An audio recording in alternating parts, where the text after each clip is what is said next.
How's that for a slice of fried gold?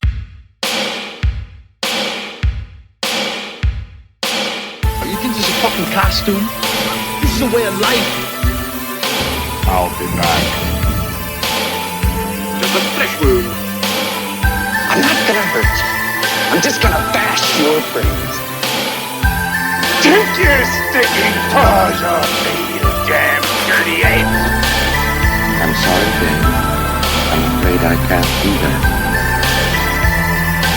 It's alive! It's alive! It's alive! I guess everyone's entitled to one good scare, huh? Well, hello, and welcome to Cinema Shock, the podcast exploring the stories behind your favorite cult and genre films. We do all the research so that you don't have to. We're the three guys that tell you everything you need to know about your favorite movies and the people who made them. So the next time you're caught up in a nerdy movie conversation, not only will you know what is going on, you might actually be the expert. I'm one of your hosts, Gary Horne. Hey, I'm your other host, film historian Justin Bishop. And I'm writer-comedian Mr. Todd A. Davis. And I just want to let you guys and all of our listeners know you've got a friend in me. When times get tough, you'll see we've been together for so long. When I'm weak, Gary, Justin, you make me strong. And I know I can depend on you to show me the way and see me through. Friends, through eternity, loyalty, honesty, we'll stay together through thick or thin. Friends forever. We'll be together. We're on top because we podcast to win. Thank you for joining us for a very special roulette episode from the heart of the UCF campus in beautiful Orlando, Florida. I was really hoping you would sing that. Listen, I'll only do so much for free. I have had that song stuck in my head all week. Walking through the house singing. I have been singing it all week long. I have been listening to it on my phone, on Apple Music. Friends through eternity, loyalty, honesty will stay together through thick or thin. Friends forever will be together. We're on top 'cause we play to win.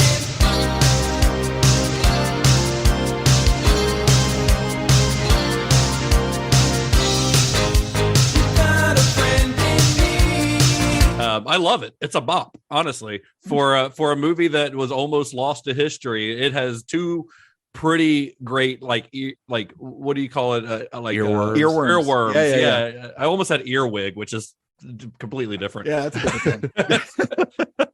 But yeah, those songs are catchy, and we'll talk about them in a minute. Anyway, for this episode of Cinema Shock Roulette, we are discussing a true cult film. And we say that we're a podcast that talks about cult and genre cinema. Some movies can be cult films, and then they get to the point where the cult is so big that they become popular again among the masses, But this is one that I feel like not a lot of people who are into like just mainstream movies are necessarily going to know about. This movie is it's an example of the type of regional film that's more often than not lost to history, rarely seen outside of a small group of people involved in its creation and maybe some of their friends and family, but very little else. The film in question is one that was a true labor of love for its star and director, but was only released in a handful of theaters in Central Florida in the late 1980s before disappearing seemingly forever. That is, until it was rediscovered by cult film fans and re-released theatrically in 2012, where it immediately blew audiences' minds and became a sensation among genre fans. And the film that we're talking about is called Miami Connection. Good evening, ladies and gentlemen. We have a special treat for you today. We have a new house band with a new dimension in rock and roll. We have the one, the only, Dragon Sound. Against the ninja, we will fight the battle to win. Against the ninja, we will fight to battle the sin. This band is the only family I had. They're all black belts in Taekwondo and they're pretty bad. I want you to mess it up by going out with a second-rate musician like that John character. They came in here to play goddamn songs for kids! We will stop the senseless killing. We will Boss, everybody stood.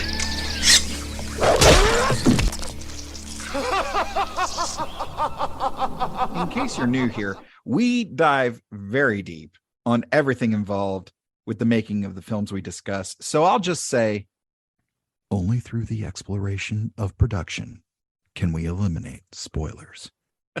I love that little coda at the end of this movie Yeah. because it was really like they watched the movie and they're like, oh, wait, we're supposed to be anti-violence. And there's like a lot of people getting their faces sliced open with samurai swords and heads being cut off. Let's take a quick rewind in Cinema Shock friend film history. Justin, when you and I watched King Kong, I believe it might have been my first time, there was a line at the end where he says, "'Twas beauty that killed the beast." Yep. I looked at you and said one word. And what was that word? I don't remember. You don't remember? Oh, No, I don't remember. I did the most dramatic of turns and looked at you and said, bullshit. He fell off the goddamn building. Yeah, That's what killed was, him. Yeah. It was really the airplanes and the long fall to the ground that killed him. So it was so, because like I don't usually audibly respond to a lot of films, whether or not it's for the show or whatever. But this one got audible laughs throughout from me, as it should. And then when this came up, that white text on black card at the very end, I was like, where is Justin? So I can turn to him and say, bullshit. Well, before we talk about Miami Connection, we need to talk about Young Kon Kim. But YK Kim is a Korean-born martial artist who received a black belt in Taekwondo at the age of 13, which at the time made him among the youngest in Korea to ever do so. He began his martial arts career as an instructor teaching Taekwondo in his native Korea until 1976, when at the age of 30, he moved to Buenos Aires, Argentina to teach the art of Taekwondo. You know, his whole thing is sending Taekwondo out to the masses, to the world. This guy with his Taekwondo, you're talking about sending it out into the world. He literally in the commentary track, Joseph Diamond and YK Kim were talking about it, and they believe in this so much that they're like, there's literally a segment where they're talking about if only the leaders of Iran and the leaders of Saudi Arabia could get together and practice Taekwondo together, there would be no war. There would be no hatred. I was like, wow. I mean, this is amazing. At least they believe what they're selling, you know? Yeah. So he's in Argentina, and then a year later, he moved to New York City for a little bit before ultimately landing in Orlando, Florida in 1978, where he opened YK Kim's Taekwondo, which was his first martial arts school, which he purchased from a friend, sight unseen, only to arrive in Florida to find out that this quote unquote school was just 10 students, a tiny room, and a single mat. Sounds familiar. Yeah. From your own martial arts background. Yeah, actually, it's funny. When I read that description in the notes, I thought there's a young guy in Duncan, South Carolina that I actually trained, who is now a master and has his own school. And it's in an old florist shop where I think square footage wise, I could probably fit his building in my living room. Oh, wow. Yeah. But I mean, I've seen everything from like, being in old churches and old school gymnasiums and stuff like that. My first school when I began training was actually was in a rec center above an ice skating rink. So we got that extra character building by being barefoot on concrete and linoleum above an ice skating rink. Well, Kim barely spoke English when he arrived in Orlando. He taught Taekwondo during the day and he slept on the floor of his school at night. Some days he couldn't afford even to eat. Still, though, when he discovered at one point that one of his students had stopped coming to class because the student's father had lost his job, they couldn't pay for it anymore, Kim actually sent the boy word that he wanted him back in class and that there would be no charge. And I put that little note in here just because that kind of speaks to YK Kim's character, which is a big part of the story of Miami Connection. Because Kim was known to his friends and students as a humanitarian. He was always the first one to help out others in a time of need. He would later say, quote, "A lot of people believe if you have a lot of money, you are powerful, famous, but a true successful person has character and has a good relationship with others." And again, that's something we're going to see time and time again with his story. So Kim continued to pursue his dreams while working to build his Taekwondo school's business. He took a job as a janitor for a while to make a little extra money, but he was still passing out handbills and relentlessly promoting his school. This guy is a self-promotion machine until it had grown to upwards of 2,000 students. The school later became a full franchise of martial arts school called Martial Arts World, which a writer for the Orlando Sentinel described as the McDonald's of martial arts schools, which I guess makes YK Kim the Ray Kroc of martial arts schools. But basically it's because he started it and then he franchised it out to other people. Who's the Ronald McDonald? I was going to say maybe the Ronald McDonald. Well, now this franchise, Martial Arts World, boasts 10 locations across Florida, and for some reason, there's several also in Virginia. Although since 1988, Kim has claimed ownership of only one of these locations. The other ones he sold or franchised out, but they're all part of the American Taekwondo Federation, which is an organization that Kim founded. So they all operate under the kind of the rules and regulations of the American Taekwondo Federation. Now, I'm just going to read Kim's bio, which I think is pretty clear was written by Kim himself. This is from the Martial Arts World Orlando website. That's the Martial Arts World location that he still owns to this day. So I'm going to read this verbatim because I'm not sure there's anything else that I could add to this. Like I almost just like looked over this and kind of rewrote it in my own words, but I'm like, nah, I'm just going to read exactly what I presume was Kim writing about himself in his biography on his website. It says, Supreme Grandmaster YK Kim is a modern philosopher and the chairman and founder of Martial Arts World, the home of life champions. There is no one quite like YK Kim. People call him crazy, a big liar, a con artist, and a genius.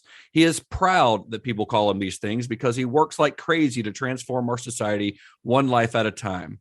A native of Seoul, Korea, YK Kim serves as the living testament that the American dream is alive and kicking. Kicking, get it? He left his homestead in 1976 to come to the U.S. with only his black belt and a heart full of hope. Homeless and without a green card, but imbued with a pioneer spirit, he worked hard, shedding blood, sweat, and tears to overcome cultural shock, financial difficulties, and a language barrier in order to achieve the American dream. I love everything about that description of YK Kim. I just love it. But I did want to ask you a question, Todd, because for our listeners who don't know, I mean, we've already mentioned it a little bit in this episode, but you have a martial arts background. Yeah. What did you practice? What form of martial arts? Actually still practice. It's called Tang Sudo. I always describe it as the artsier cousin of Taekwondo. For a little bit of history, boiled down to a nugget here.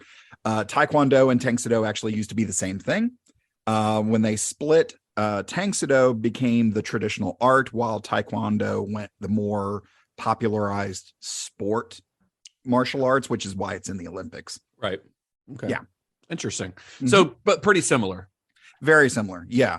In fact, there's a lot of, again, trying to boil it all down and be as concise as possible. There's a lot of Korean martial arts. There's also stuff out of China, out of Japan, out of, Russia, out of the Middle East. There's tons of different martial arts all over the world. Yeah. But in terms of Korean martial arts, they all kind of spawned from a collection of about half a dozen different guys who were trying to set up the people to be able to stand up against an oppressive government. Okay, cool. That's the long and short of development of martial arts, especially there in Korea. Yeah, that was kind of, so it was a lot of the weapons are actually modified farming tools, and a lot of the techniques are basic enough to teach to anyone. That's like you could just teach a peasant, a farmer, to stand up for himself.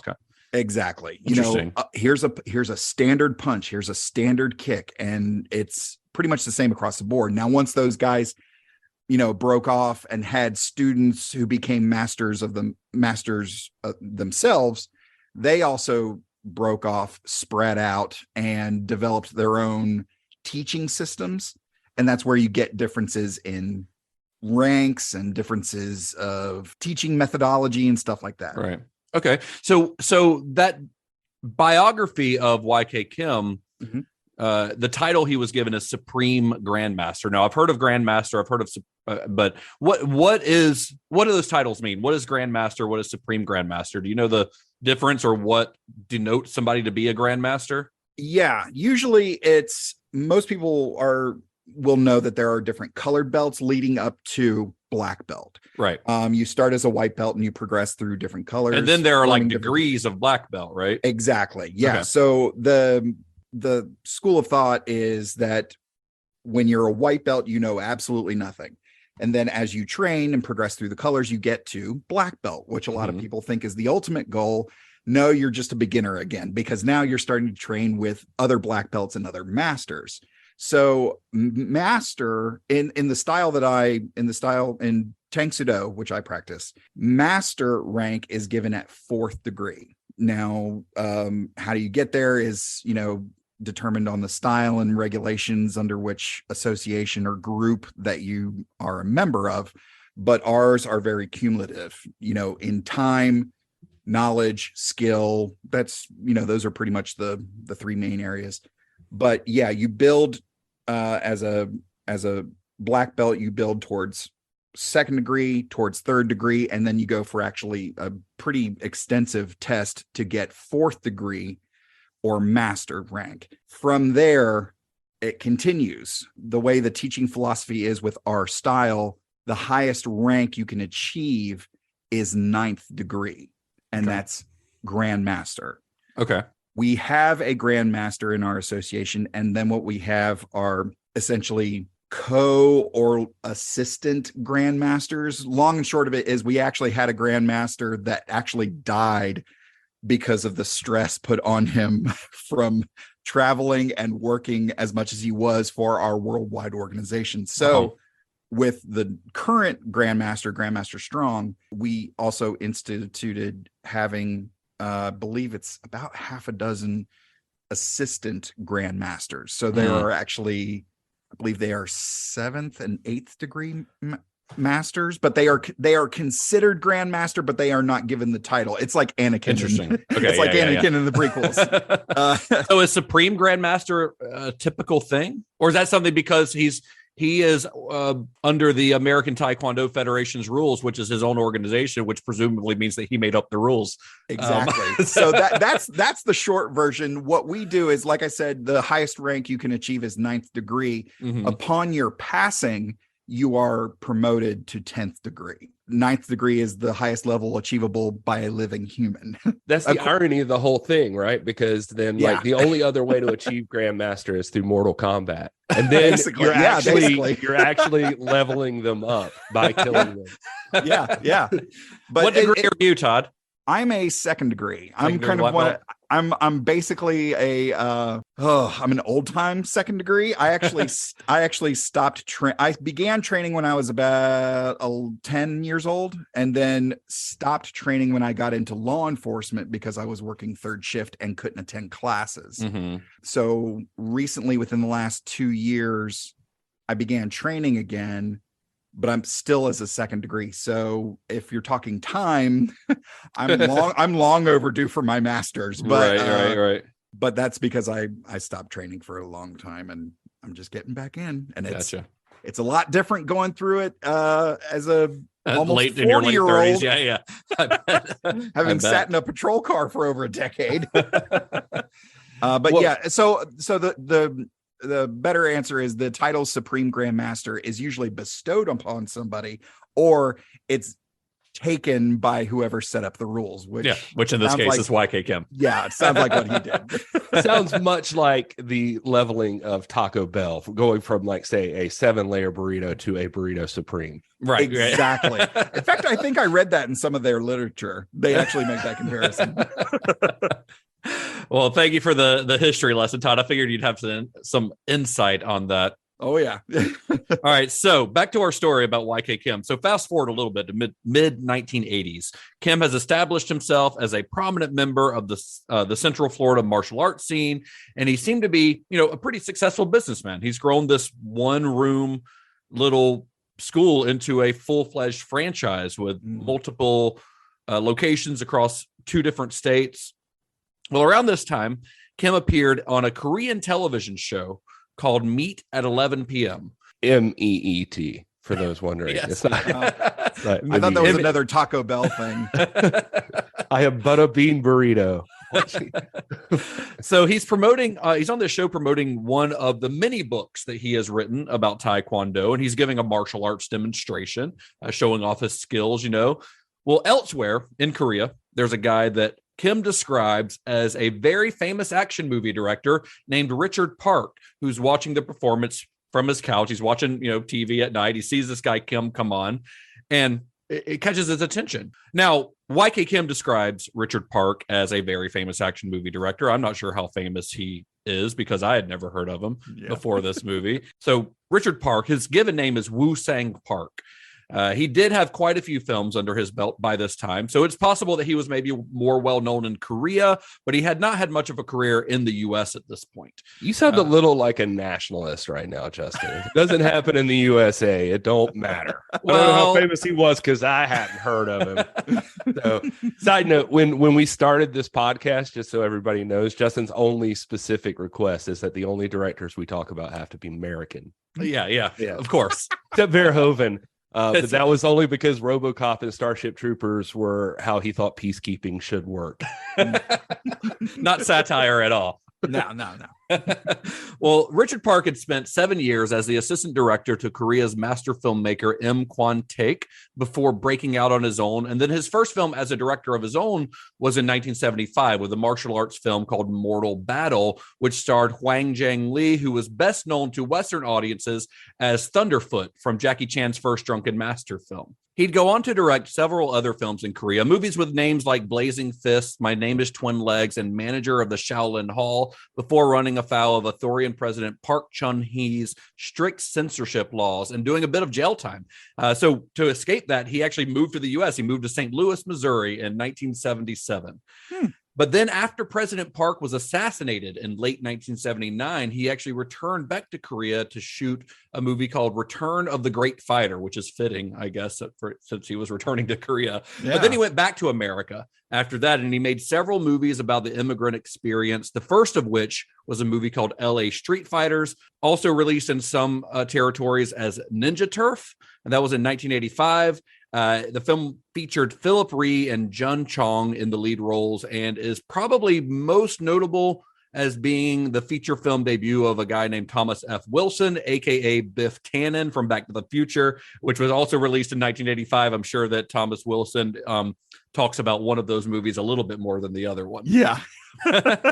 Although I am curious, do you either of you know, was he also a bully in that movie? No, I watched LA Street Fighters actually. Oh yeah. To prepare for this episode. It's not good. It is not a good movie. It features all of the incompetence of Miami Connection and none of the charm. You know, ladies and gentlemen, that is the type of dedication that we bring to this show each episode, giving you the deep cuts on all of these films. It's on Tubi. I saw that it was on Tubi, and I was like, well, I got to watch it. And I will say that my experience watching it, and Thomas F. Wilson's role is very, very small. It's like practically a cameo. But I will say that my experience watching it was probably hindered by the transfer that Tubi has right now, which looks like it probably came from a DVD release, like, you know, one of those cheapo DVDs over the years. But it looks awful. Like, it looks like the whole movie was shot through a screen door. Like,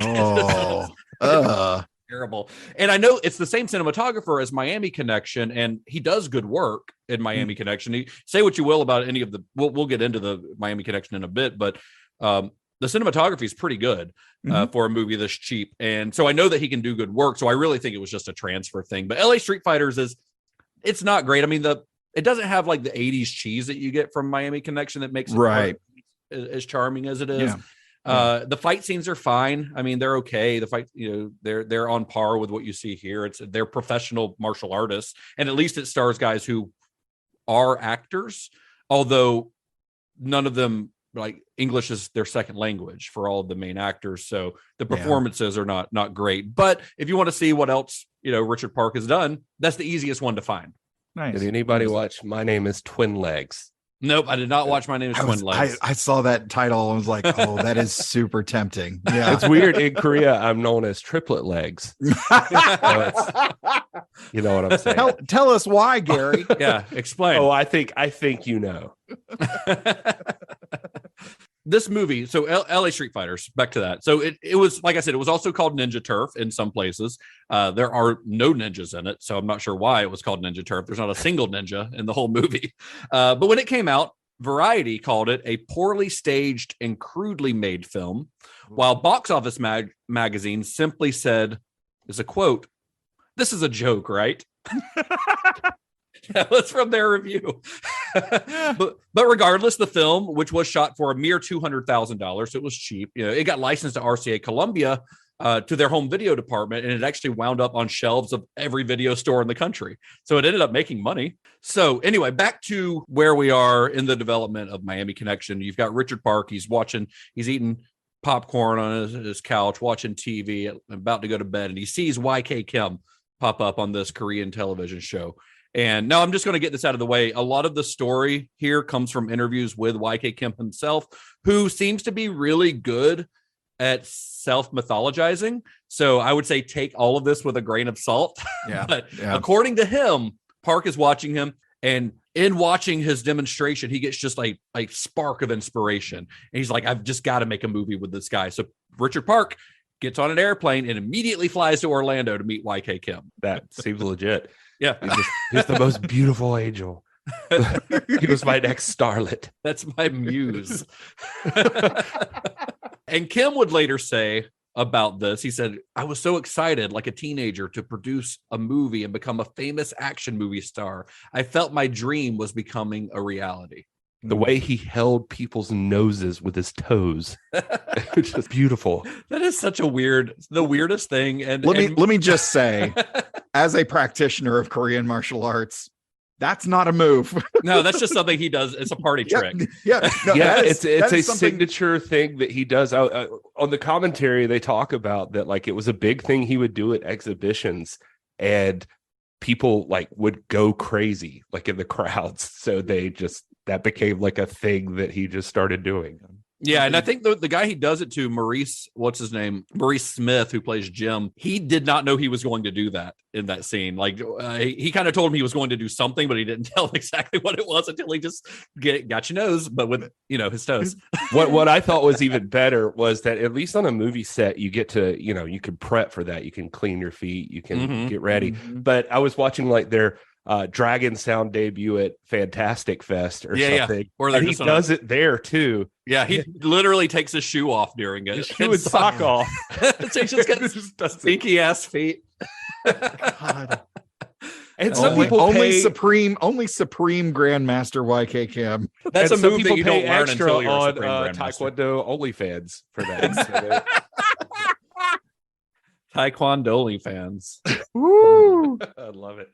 Love it. That's great. Well, Park's initial idea was to have YK Kim in a co-starring role in a film that was actually originally supposed to be a star vehicle for a martial artist turned actor named Bobby Kim, who had previously appeared in several of Richard Park's Korean films.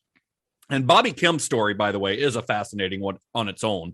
I'll give you the Cliff's Notes version of it here, but he was a Taekwondo grandmaster who worked as an instructor for the U.S. military in the 60s and 70s, because Taekwondo in the 60s and 70s was not known at all in the U.S. So he taught Taekwondo to the military before becoming an actor. And when he became an actor, he was often known as the Oriental Bronson, not to be confused with Bronson Lee, which was the moniker of a Japanese 8th degree black belt karate champion named Tadashi Yamashita, who was in several of those Bruceploitation films that cropped up after Bruce Lee died. Remember, we talked about that when we did our our Kill Bill series. Yeah. When we talked I'm about glad Bruce you spelled Lee. all of this out, because I was totally confused I thought for sure Bronson Lee was Bobby Kim or whatever you just said. Yeah, it's a Side different. note, I had to dig to make sure they were different people, but thankfully I've got one of the sources I used on this was These Fists Break Bricks,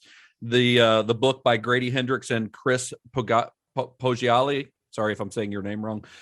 Outstanding resource for the history of like martial arts movies coming to the US. I would highly recommend it to anyone that's interested. I was just being a smart ass about you being a nerd. Yeah, no, I and then I proved it by telling you. Side note, did we just hear Justin call that guy Oriental? I think we're really learning something. That was a quote.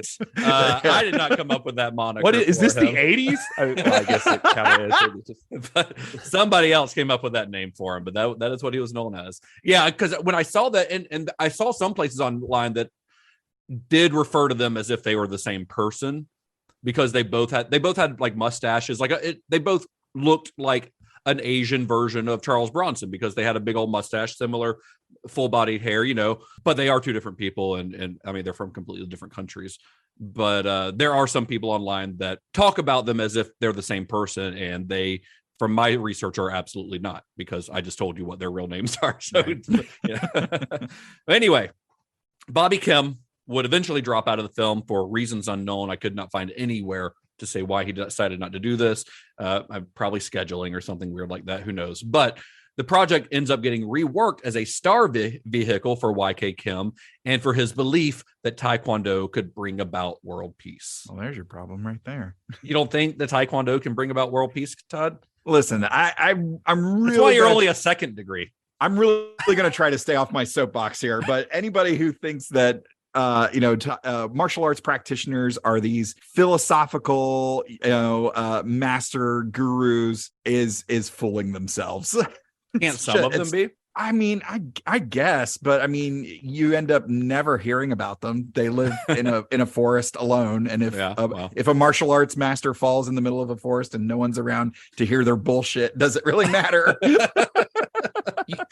Todd, you said you weren't going to get on your soapbox. And that's it. And then you started. But then you started. I'm trying to stay off my soapbox. That's just what I'm Taekwondo, Todd.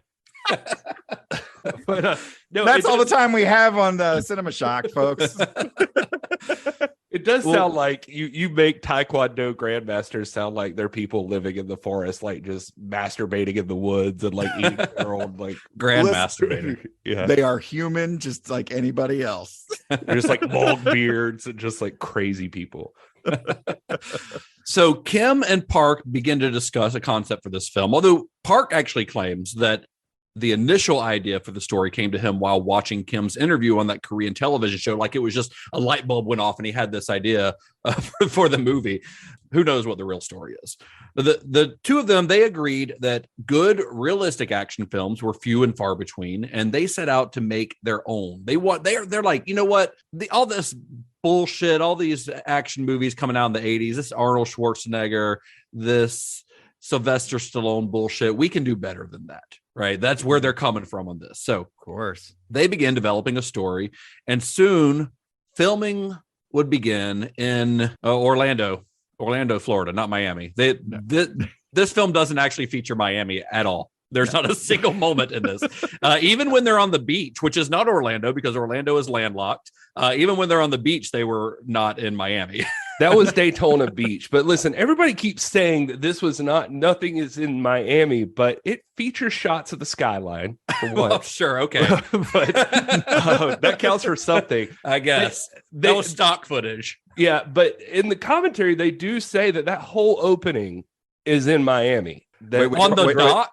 Yeah, the dock. Why would you need to go to Miami to shoot that? You could shoot that literally on a lake down the street from my house. I don't know. Justin, it's called Miami Connection. Like, of course it's going to be in Miami. Of course. It was not originally called Miami Connection. It was called Against the Ninja originally. Against the Miami Ninjas. And then it was called Escape from Miami. Listen, either way. Trying to escape. Well, that's why they changed the name. They're like, this doesn't make any sense. But they still had that Miami connection because of that scene. So there you go. I think they were trying to do a French connection thing is what they were trying to do. Or Chinese connection. Or Chinese connection or Italian connection. There's 100 of them. But they are Korean, both of you. Why did they call it the Korean connection then?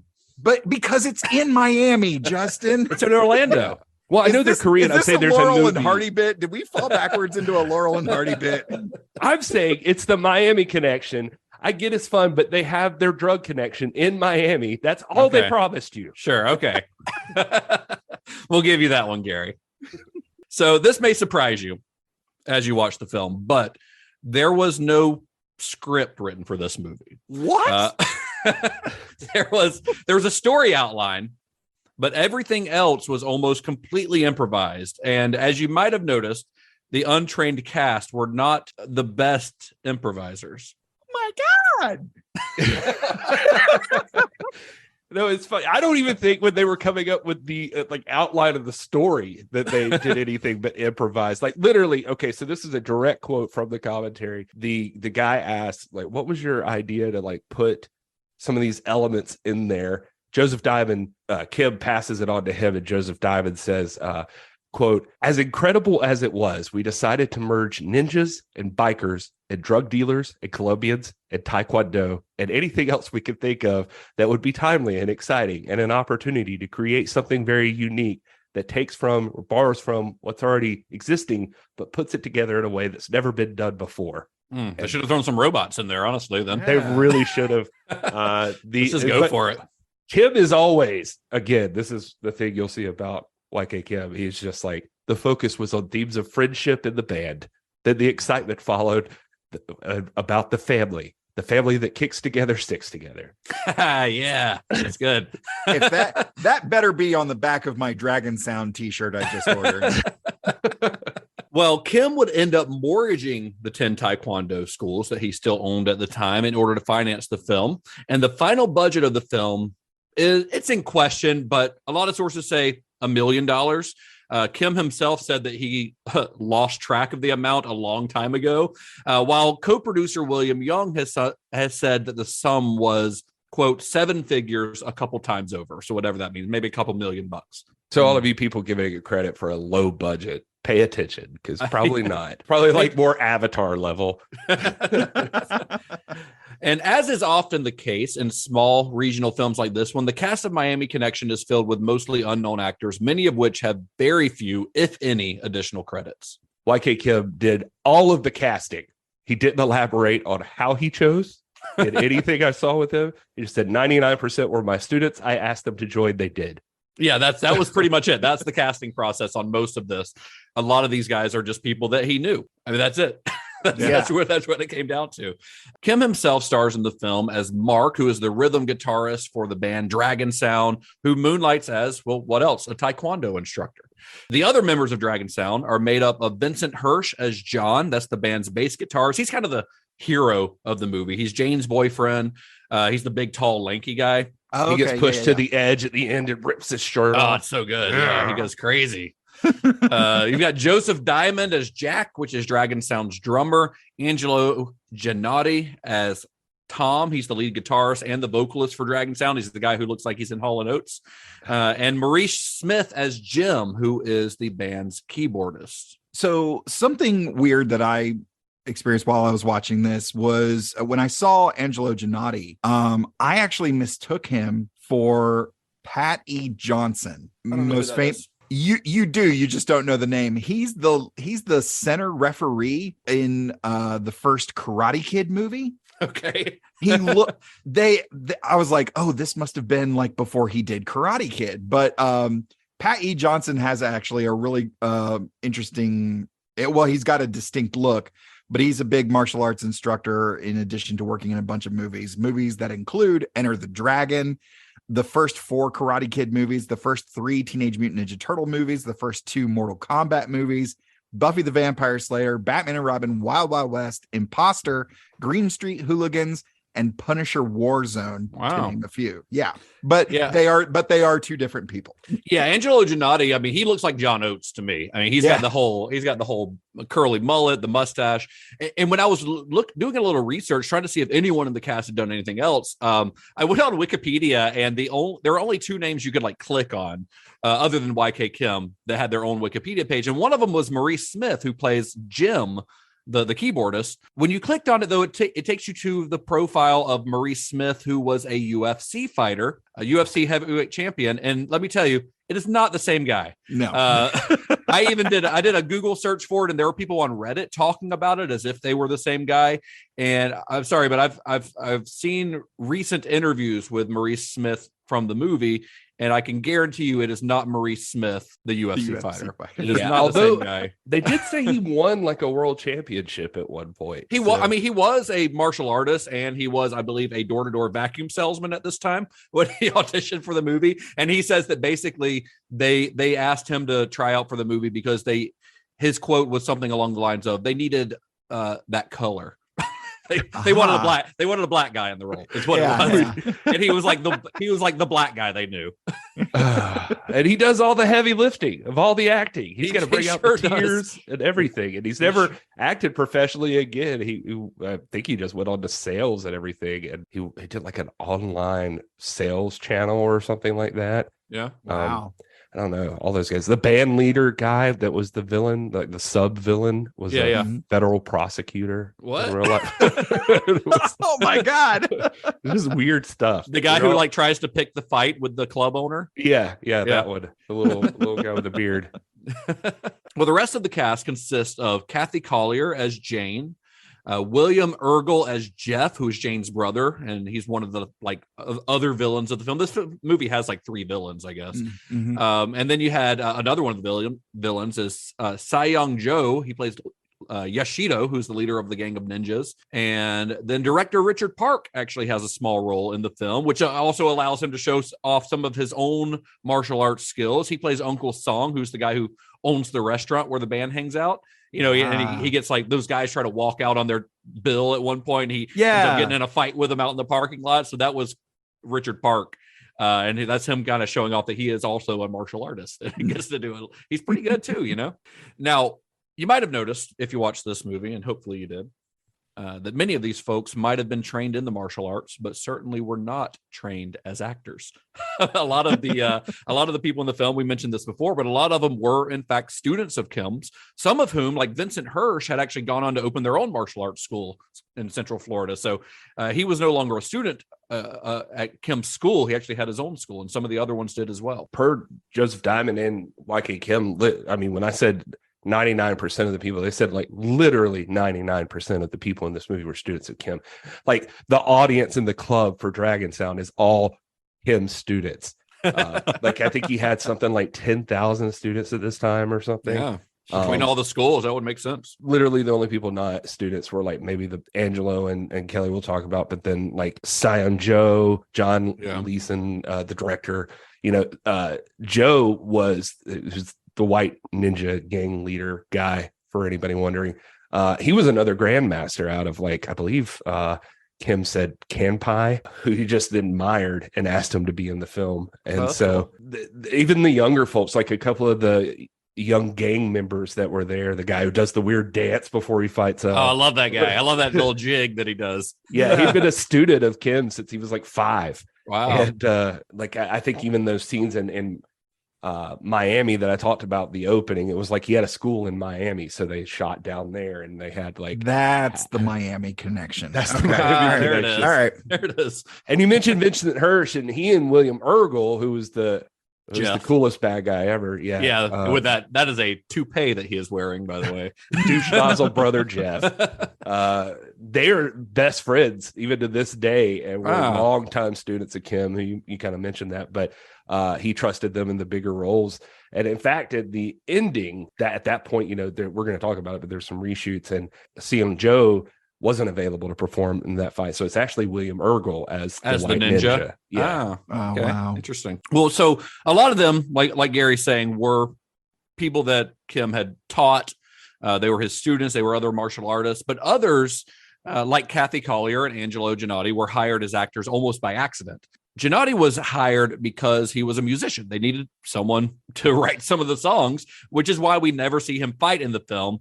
In fact, when he's not singing, he's mostly just getting beat up, either by the ninjas or by women on the beach, where he gets pushed into those women and they just beat the shit out of him. Well, to be fair, they don't make buns like that at the bakery anymore. Oh man, I was waiting for somebody to use that one. That's what maybe my favorite line in the movie, to be honest. And that I feel like that's YK Kim. Thinking he's being naughty, but he's like such a nice guy that's as far as he'll take it.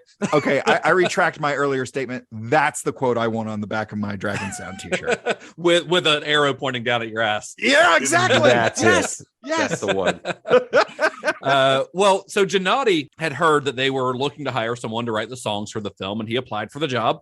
And his fiance at the time was Kathy Collier, who was also a musician, and she was the lead singer of an all-girl rock band called French Kiss. So the two of them went to interview for the job of creating the songs for Dragon Sound. And during this interview, the way they described it is they were asked to perform and to kind of dance and stuff, which they thought was kind of odd, but it's like as if they were on the stage. But they go along with it because they really want the job. And then later they receive a phone call saying that they had gotten the job, but that they had been cast in the film, and they had not even been aware that they were actually auditioning. They thought they were just trying to get a job writing the music, and they were in fact accidentally cast as the two lead characters, the two of the lead characters in the film. Angelo says his sister, I think maybe his sister might have been a student, but per him, she was taking photos for YK Kim's Taekwondo book. They say in the commentary, by the way, that the reason he's always beat up is just because it seemed like he already got to be cool with the guitar, and so the audience would sympathize with him. So that first scene, like where he gets punched in the face and in the car, they just felt like it just worked for him to get beat up. So also, he can't fight. So, yeah. What else do you do with a guy who's playing a martial artist but can't fight? You have him be the guy who gets beat up and kidnapped. Yeah. But yeah, Angelo found out from his sister that they needed musicians. So that's how they heard about the whole thing. Gotcha. Well, the first song that they were asked to write was Against the Ninja, which, as we mentioned, is the original title of the film. And they wrote it using notes from Kim, with Gennady writing the music and Collier writing most of the lyrics on that song. And then they wrote a second song, one that was Gennady describes as very guitar heavy, and he was really proud of it. So he takes it to Kim, and Kim hated this song. He just hated it. So it was back to the drawing board.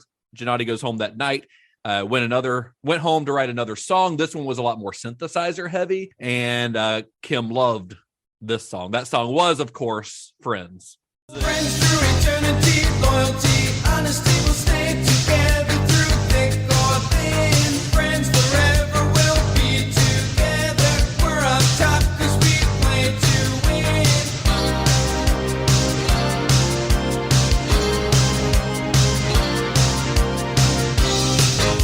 You got a friend in me. After Kim said he hated the second song, which Angelo says he still thinks is cool, by the way. So he went back to the drawing board and he wrote Friends, which is pretty fucking similar to Against the Ninja. Yeah. But according to him, they were written in haste. It was literally like, we need this song. They wrote it that night. Come back. Perfect. We need this song. They wrote it that night. They come back. We hate it. Write the next one the next night. And so they go on about Friends. Kim and Diamond say, one of the real messages we wanted to get across in this film was the true meaning of friendship, and through martial art, the true meaning of family happiness. Having that with the group of friends together, it made a whole lot of sense to have a song about it. It was very simple what the strategy here was. It was to sing about friendship as friends and to build up the idea that we do anything for each other. A lot of fucking friendship going on here. Man, you know what? Friends are family. That's true. Family that kicks together sticks together. So, Yeah. According to Kathy, like she and Angela have talked about like trying to break out a tour for Dragon Sound. Oh man, I would go. But If they toured and like showed the movie like on the screen behind them, I would absolutely be there. oh, that would be awesome. But I think the song they're talking Let's get on the about- horn to radio room, fellas. There you go. I think the song they're talking about is called Tough Guys. That was the rejected one because Kim wasn't a fan of like how heavy it was. It was like So screaming Tough Guys is in the movie. Oh, is it Tough Guys? Tough Guys plays when we see the ninjas on their motorcycles, like when they're all on their motorcycles. That's right. I mean, I know that's trouble in the night, looking for a fight. Don't be a fool trying to be so cool. You're messing with their lives. They'll cut you down to size. Best of what you're doing when you're messing with the tough guys. Gary sings the hits. It sounds like something off Team America. Honestly. It sure does. But listen, Angelo's good. If these are, as he put it, in haste, I can't say his lyrics are like Bob Dylan level, but goddamn, but a catchy song. They're catchy as hell, and honestly, you can't give them too much shit on the lyrics because they're writing based on what YK Kim wants. And the That's first true. song, Against the Ninja, is just about Taekwondo and fighting ninjas. It's about how good Taekwondo is and how much ninjas suck. That's how that whole song's about. I love the Taekwondo. That's a great chant to get your crowd going. I love it. Right. And he's Angelo, by the way, has actually been like a session guitarist for like lots of cool bands, like the Backstreet Boys. Hey. But as of pre-pandemic, he was in at least a band called Skin Deep, and he's also playing in the band for the Godfather of Praise and Worship, Dr. Ron Canoli. So, Ron Canoli. That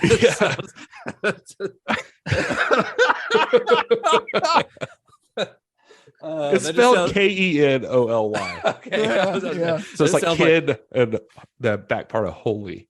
Ron Canoli just sounds like a mascot for a franchise of Italian bakeries. He's the Ronald McDonald of the cannoli industry. Look, a lot of folks might not know that before it was the Mario Brothers, there was There's also Ron Canoli. there was Ron Canoli. Kathy does not play out anymore, as far as I can tell, but she does have a daughter who has plays a lot in Florida, who's like a pretty significant follower. Her name is Emily Lucas. If you want to look her up, she has like thousands and thousands of followers. So Please tell me she does some covers of Dragon Sound. I don't, I heard an interview with Kathy, and she said they at least walk through the house singing the songs a lot. They're nice. They get stuck in your head and they are not going anywhere. That's the thing. So again, as we've said, pretty much none of these folks have any credits outside of this film, but there is one guy who does. There's an actor named John Leeson who's credited in the film as Professor Number One. He's like the computer science professor in that one classroom scene, Yeah. Leeson is actually an English actor. He's speaking in an American accent here, but he's an English actor and a voice artist who is most well known as the voice of the robot dog K9 in Doctor Who and its spinoff, The Sarah Jane Adventures. Oh, and that little tidbit, I think, is probably the closest we're going to get to any of these actors appearing in Star Trek, unless Todd is going to pull a big surprise out of his ass. Well, Todd, before you start, I'm sorry. Yeah, go ahead. Let me just jump in here. And I meant to say this before we started recording, but this could also be like just a fun little tidbit either way. But are we 100% positive that it's the same guy? Because when you click on him in IMDb, it definitely is not the same guy. Like it goes to and Leeson in the Doctor Who guy does not have Miami Connection in his credits at all. Well, maybe it is a different guy then. I mean, it's possible, like the Maurice Smith thing that I dug into, but I couldn't find anything on this that would indicate that it was like 100% a different guy, but it's possible. It's a completely different dude.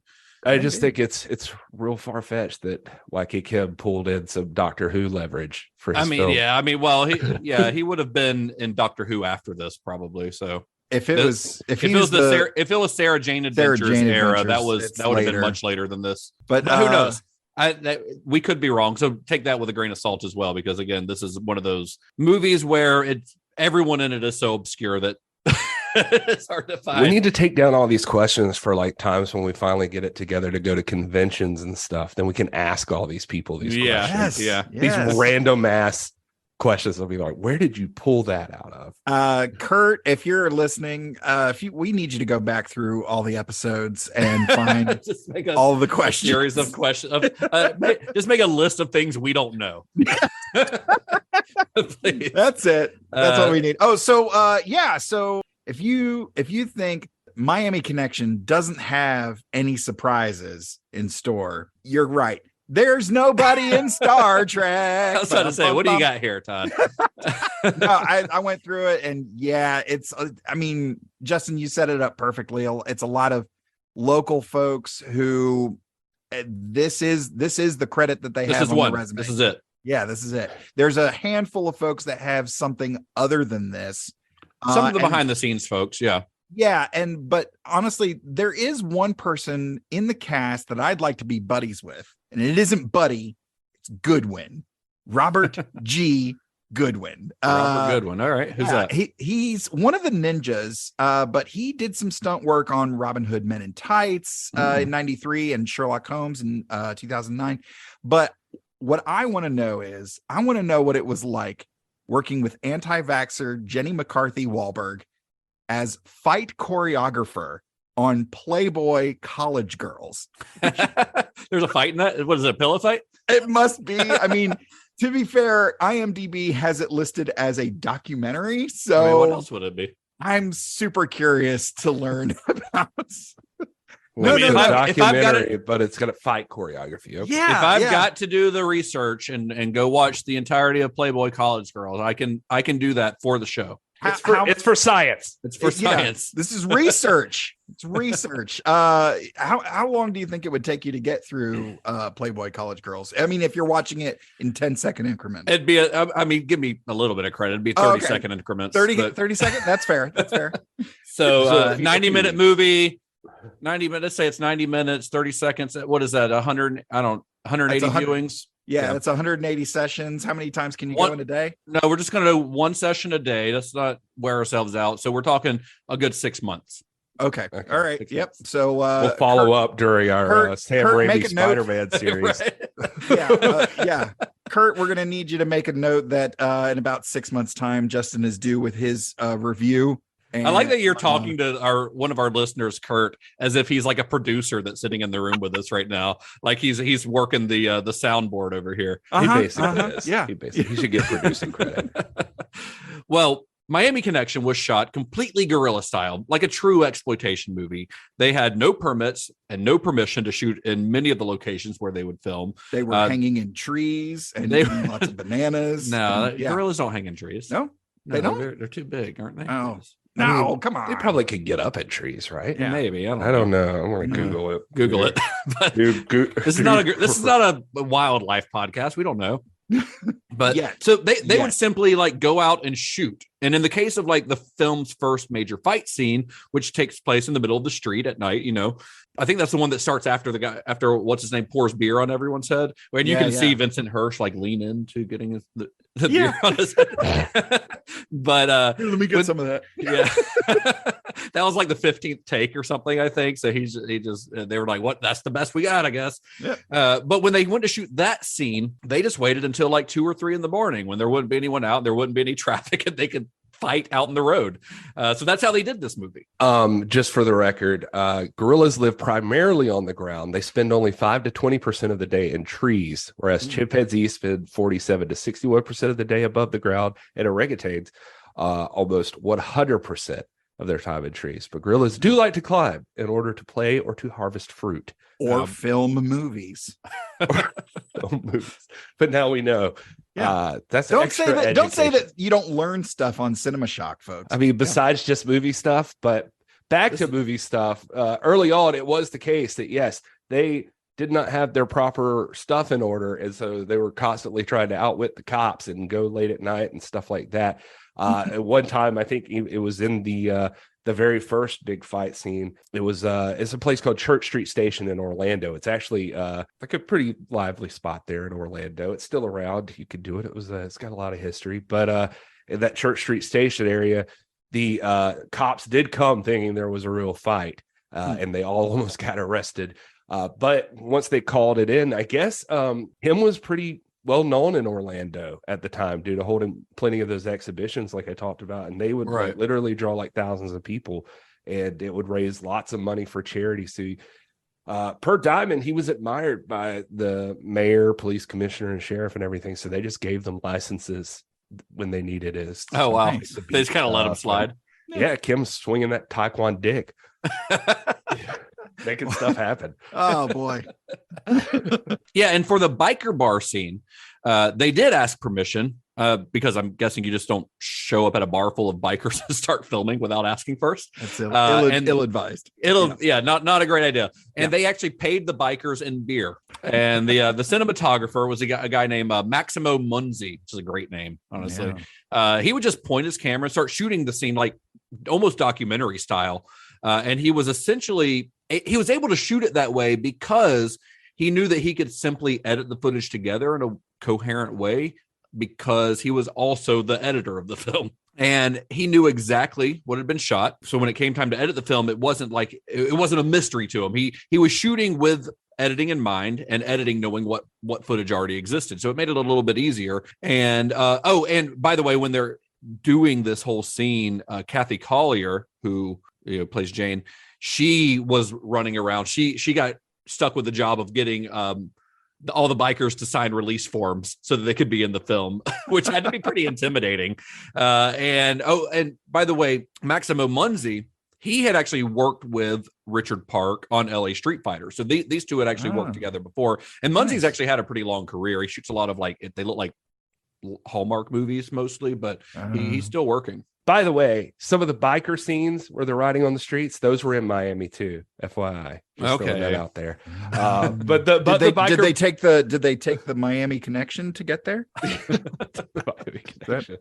I'm just throwing this out because I see this all the time. Nothing's in Miami, but I'm like, there's some stuff in Miami. There's a connection to Miami. Anyway, the biker bar was just north of Orlando, and they apparently really hated the German car that the actors rolled up in. But otherwise, we're game for anything since there was beer. And Joseph Diamond says that they hung out and drank all day long. So he said it was actually kind of cool for us because as the day wore on and they drank more and more, the shots got better and better. But he means the ladies started taking their titties out. Yeah. And probably that one guy wrecking his bike. And apparently for when the actual premiere happened, there was like 100 bikers that showed up for it. They wanted to see themselves in the movie. Of course. That's awesome. Joseph Diamond with him they were like, so what's the deal with the motorcycles and the ninjas and everything?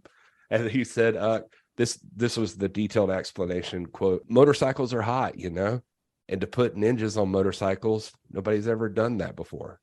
And you know what? They got to get around to it somehow. You know what? Holds water. That holds water. That holds water.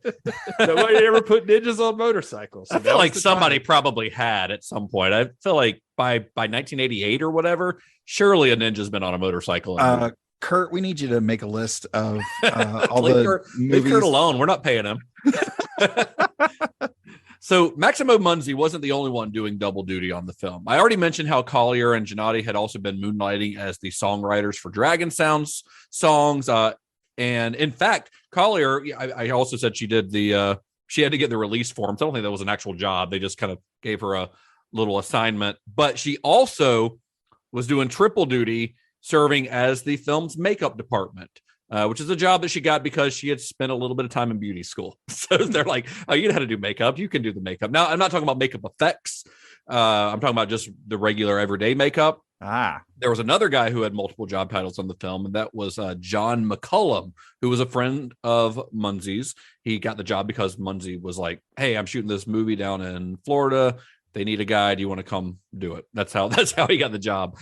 This was McCullum's second film. His first was the Troma movie Surf Nazis Must Die. And on that film, he composed the score and served as the special makeup effects artist. And he would take on both of those jobs on Miami Connection as well. So he's doing the music. That's not the Dragon Sound songs, but all the background stuff, which honestly, the score to this movie, pretty good. Very synth heavy, very 80s, but I think it's pretty good. And he does all the makeup for like the gore effects, like when the guy gets his face sliced with the sword, or when Jim gets his chest sliced, things like that. Which is better than it has any right to be, by the way. Yeah, there's some good. Honestly, it looks pretty good. The guy with the sliced face, like that looks pretty good for a cheap little movie that was just made by a bunch of nobodies in Florida. Like it looks pretty good.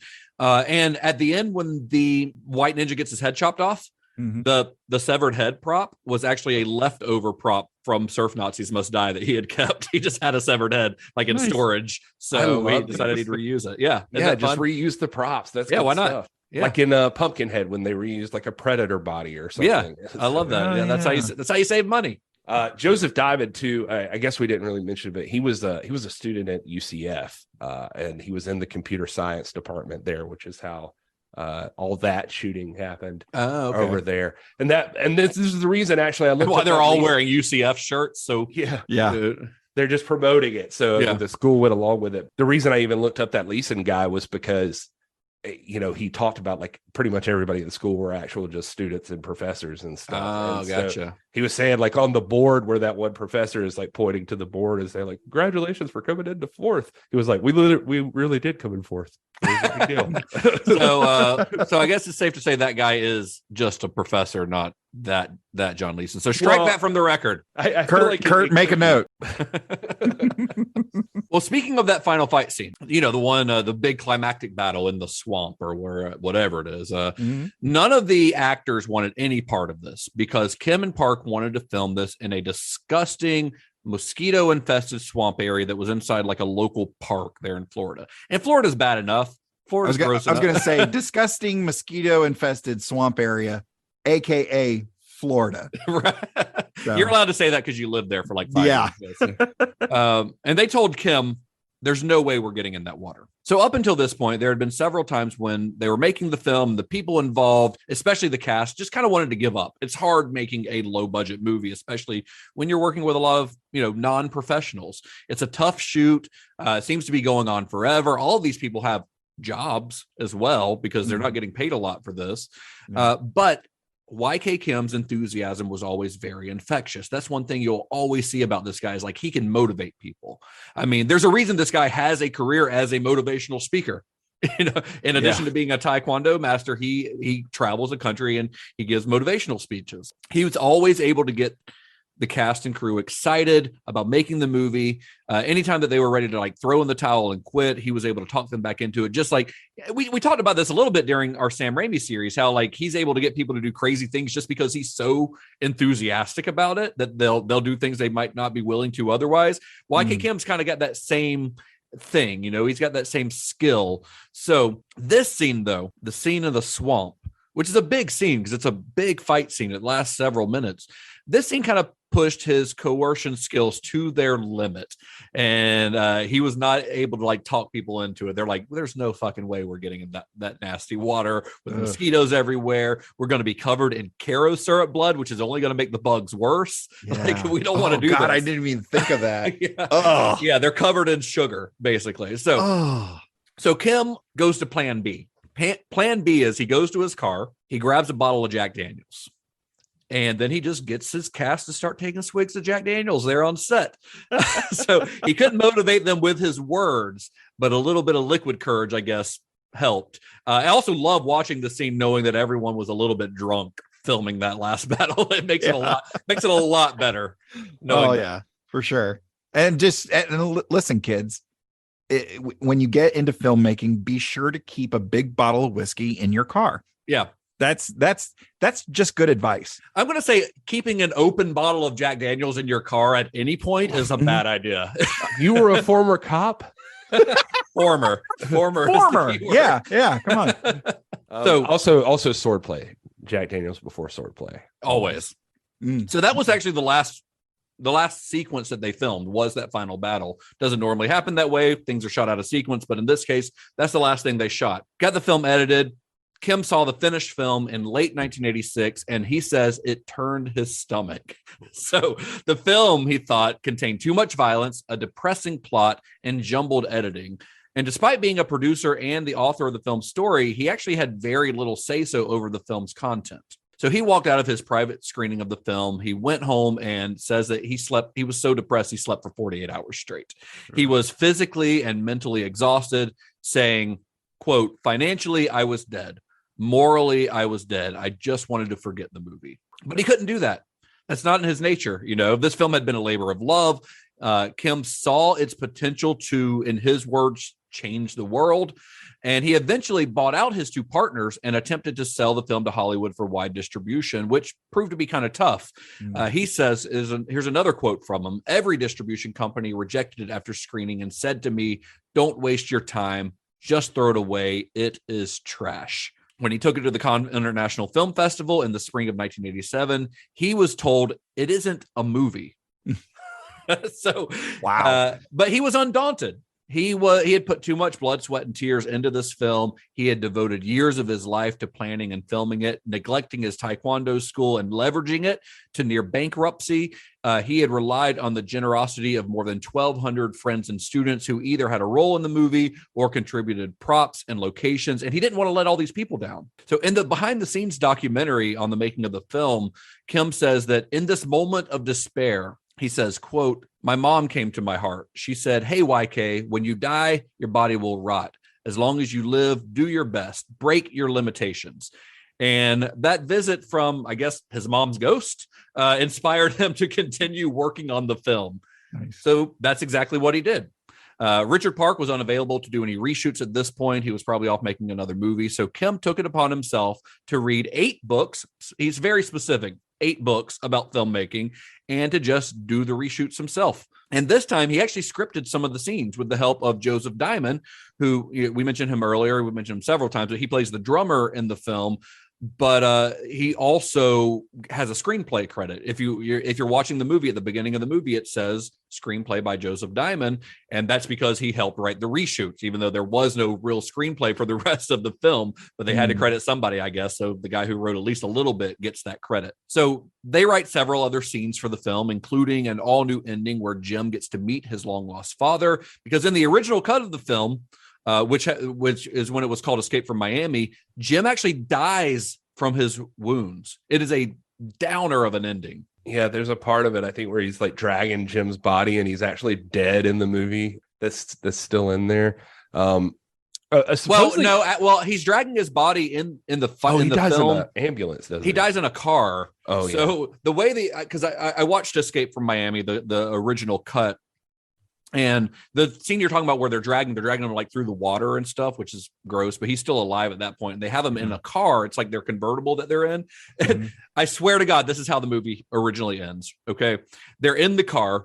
Jim is dying and they're driving and an airplane flies over them, like landing. And they say something along the lines of, "That's the airplane that Jim's dad is on." And then the movie ends. Like, it is so sad. It's just Jim dies. They point out that his dad is coming to meet him, but that obviously we know that when his dad lands, he's going to find out that his long lost son is dead. And the movie cuts to fucking credits. I don't know. It's kind of great. Yeah. No, supposedly too at COD, what you said, everybody told him that these were not real. This was not a real movie. Yada yada yada. But supposedly one of the studios or one of the potential distributors was kind of nice and sat down with him, he said, and told him some changes he could make. And one of the specific notes they got at Con was that he said the audience hates that ending. You cannot use this. Yeah. And it was like, so you gotta do some reshoots, fix that ending, because that's just not going to work. I don't know how anyone ever thought that ending was a good idea. Like it is insane. It is awful. It might have worked in maybe some other country, or it might have worked in another movie where it wasn't. I mean, this movie has even in that version, and there are a couple of other scenes in the Escape from Miami cut that are kind of on the sadder side, like Mark, YK Kim's character, talking to Jim about them all being orphans. Like there's a little bit mention of that in the film, but they have like a heart to heart on the beach later on, and it's very like sad and it feels very out of place in the overall movie that it exists in, because the rest of the movie is like, catchy Friends songs about forever. Yeah, exactly. Yeah. Like it doesn't make a whole lot of sense. One of the interviews I saw with him, they mentioned, about everybody being orphans and stuff. And they said this was all like Park, the director. It was his stuff because he said it had to have drama. I think they may have used another word, but like it needed drama. So they had the orphan thing and that ending thing. That ending thing was him too. And I believe that. Yeah. They were like, we had to reshoot it because he kind of went hard on the ending. It's a little too dark. It's a little too dark. With a new and improved version of this film completed, Kim hit the sidewalks to promote the movie. He visited countless restaurants, bars, and grocery stores. He was hanging up movie posters, shaking hands, kissing babies, doing everything he could to drum up publicity for the film. Like we said, YK Kim is a hell of a self-promoter. I mean, that's why he got as far as he did with his martial arts schools. And he finally premiered the movie locally in In August of 1988, with the help of a small distribution company called Manson International, who purchased the rights for $100,000, it screened in just a handful of theaters in Orlando, Daytona, and Melbourne. Hey, that's where I lived. What, Melbourne? Yeah. I couldn't remember where. I knew you lived in Central Florida and not far Mhm. from Orlando. How far is that from Orlando? So it's about 45 minutes south of Cocoa. So roughly about 45 minutes south, just southeast-ish. We were on the east coast of Florida there. I meant to say it earlier, but that beach they're on is Daytona Beach. Yeah. I think, yeah. Kim would later say, I was so excited and I had no doubt that we would pack every theater and it would be a blockbuster. I'm just gonna give that a nice little moment of silence. Mm-hmm. Yeah. So, critics, of course, disagreed. The Orlando Sentinel called it the worst movie of 1988. That was before the movie premiered, by the way. So the movie didn't really stand a chance when your own local paper calls it the worst movie of the year. Oh, man. And within 3 weeks, it had disappeared from the 8 movie theaters that it was showing in. Oh. And for most small regional genre films like this, that would be the end of the story. But that's kind of where the story for Miami Connection really begins. So get ready for another 3 hours of this episode, folks. Yeah. Well, over the years, Miami Connection became an underground cult film, the kind of film that got traded at conventions, usually in third or fourth generation VHS dubs, or just a movie that just got whispered about. Have you heard of this movie, Miami Connection? I've always wanted to see it, but people had not actually seen it. They just knew it by reputation.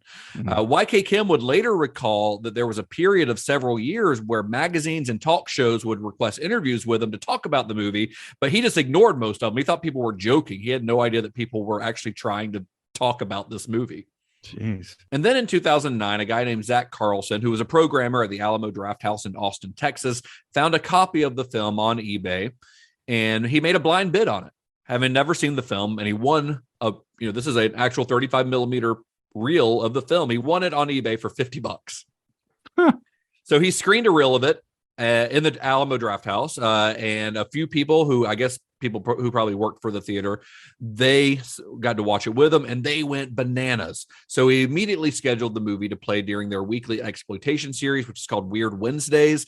And when they started showing it there, audiences just ate it up. They loved this shit. Carlson then pushed the film to a guy named Evan Husney. Evan Husney, who at the time was the creative director for the Alamo Drafthouse's distribution arm, which is called Drafthouse Films. It doesn't exist anymore, but it did for several years. And then in December of 2009, Husney called YK Kim. He tracked him down in Florida. He's very easy to find because, like I said, I found his personal website in a very easy, quick Google search. Yeah. And so he calls YK Kim and tells him that he wants to re-release the movie. And Kim thought this was some sort of cruel joke, so he hung up on him. and this goes on several times where Evan is calling him. Kim thinks it's just a prank, and he just keeps hanging up on him. He would later say, I was wondering why they wanted to distribute this movie that the public had rejected and Hollywood had treated like trash 25 years ago.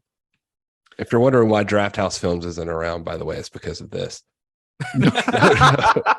And that's the Miami Connection. Husney persisted, and after courting Kim for several months, he was able to make a deal to resurrect Miami Connection. And so finally, the film got the national theatrical release that Kim had always wanted. After playing at several prominent film festivals where it received the same type of reaction that it had been getting in Austin, the film rolled out nationwide in theaters before being released on DVD and Blu-ray. And the film received kind of a critical reevaluation as well. And none of the critics who reviewed it during its re-release went so far as to call it some sort of lost classic. Let's not kid ourselves here, but enough time had passed that people were able to appreciate it for what it is rather than judge it against some unrealistic expectations. But of course, I'm sure that there are still many people on the internet who still judge the film harshly because they just don't get it. Well, as usual, yeah, you can find some people online that don't get the Miami Connection, and they just need a nap.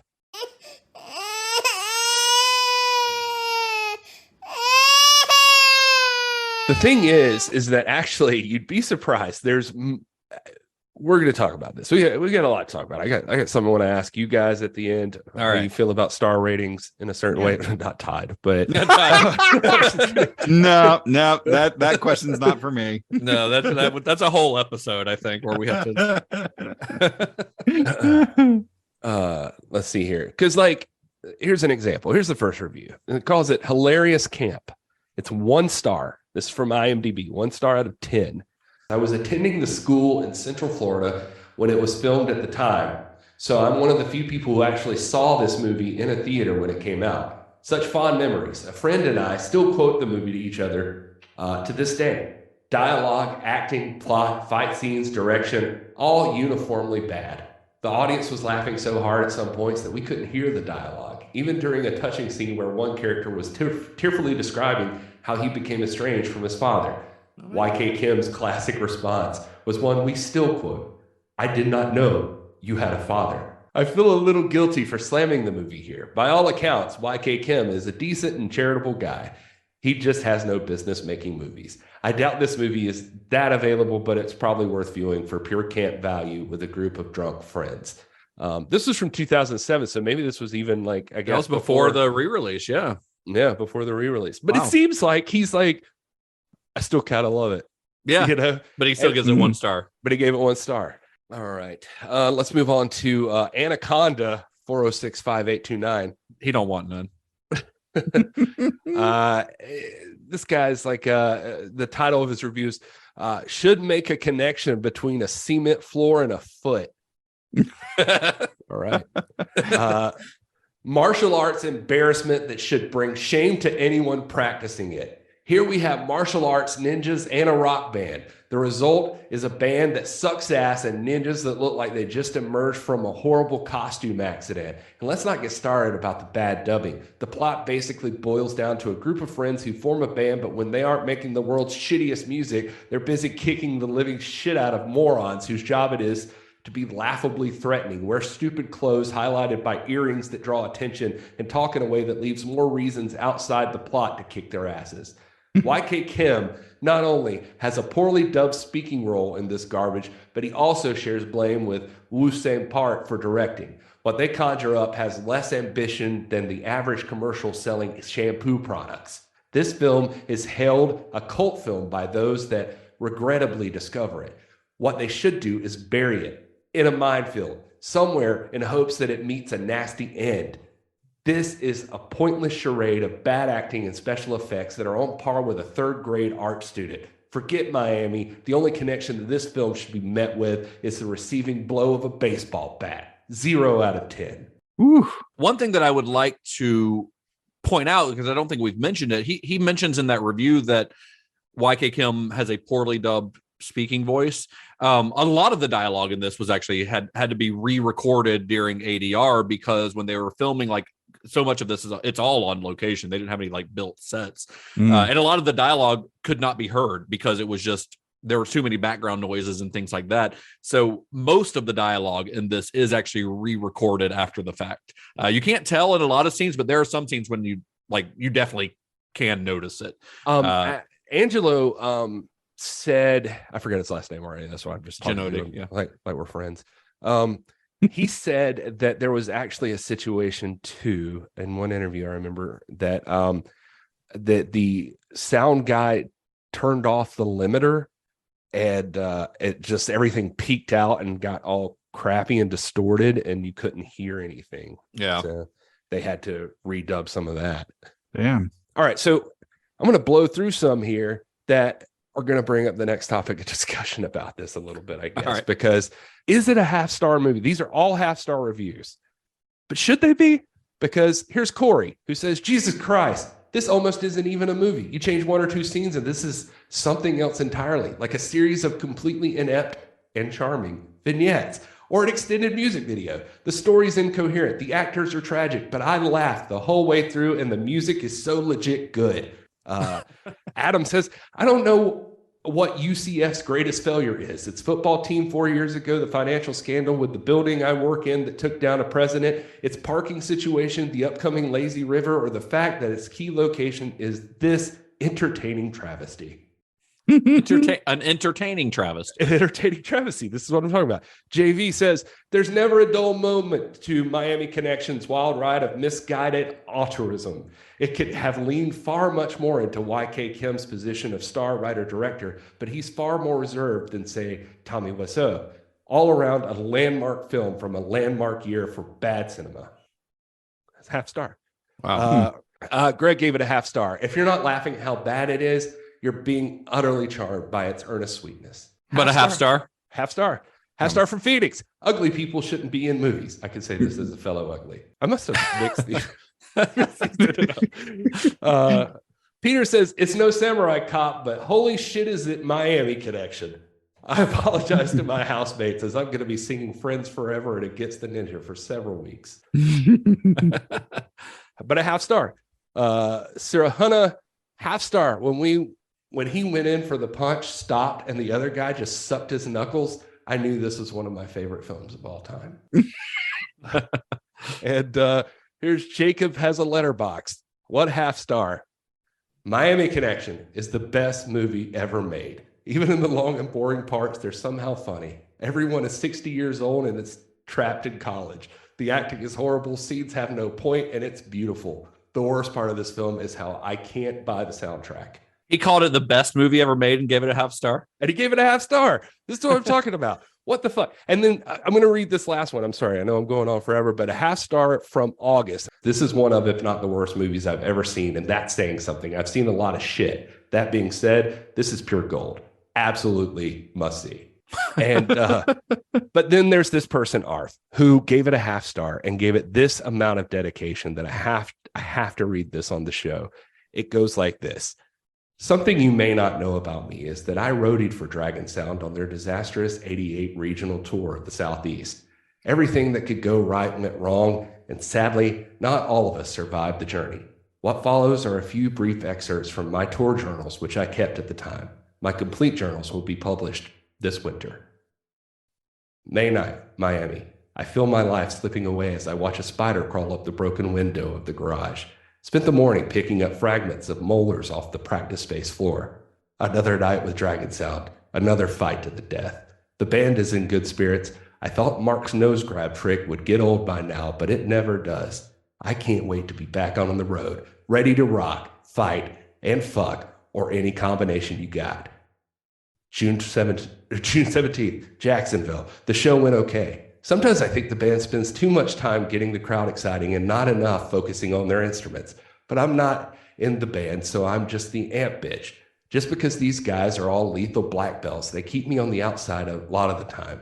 They go around demanding kisses from every woman they see, but Amp Bitch doesn't get any kisses. Starting to hate Mark's nose grab move, especially when he does it to me. But hey, that's life on the road with the greatest rock and roll band in the world. June 15th, Charleston. At the end of my road, the cocaine use, the crabs epidemic, and the nightly fights are out of control. I am watching my favorite band destroy themselves. What happened to the feel-good vibes? Puked out, expurged like blood into a gas station urinal. I have rebroken my fist again, wondering if I should bother with the cast. My nose is aching. Fucking Mark called up my friend. He drums for a new band called the Lone Rangers. They sound cool and more socially conscious. Maybe I'm growing up, thinking about moving to Seattle and getting into that scene. Dragon Sound is burning out fast. Anyway, that's a person's half-star review. I want to see a mockumentary. Oh my God, yes. About the Dragon Sound World Tour. God. And then I want to see the Dragon Sound and Lone Rangers crossover event that we all wish for. It's so crazy that these people, these last ones especially, gave it all half star to me, because they seem to love it. Even that last guy, if you're willing to write that, to go to that much trouble, for a half star review, is it a half star? Because I get it, like you said, the movie's not classic cinema, right? But you love it, right? It's fun. Yeah, I mean, well, this is something I was going to get into later in this episode anyhow. So let's talk about then the idea of Friends Forever. the so bad it's good movie. Because I think that's where most people put this movie. And that kind of sounds like that's where these people are coming from, right, Gary? Wouldn't you say? Right. Yeah. So I've said this before. I don't believe in guilty pleasures. I've said this before on the show. I think that if you like something, there's something brings you joy. If it's not hurting other people, there's no need in being guilty about liking something, you know? Right. Yeah. I mean, if you like to watch shitty reality television, that's your, if it makes you happy for an hour, then fucking do it. You know, if you like listening to bad music, that's fine. If I get in your car and you make me listen to it, then you're hurting somebody else. So, you know, don't make me listen to fucking Shinedown or whatever. Oh, come on. But I don't believe in guilty pleasures. And I don't believe in so bad it's good movies. I don't like that term. So when I was, and it's funny because this is a stance that I've had for a long time.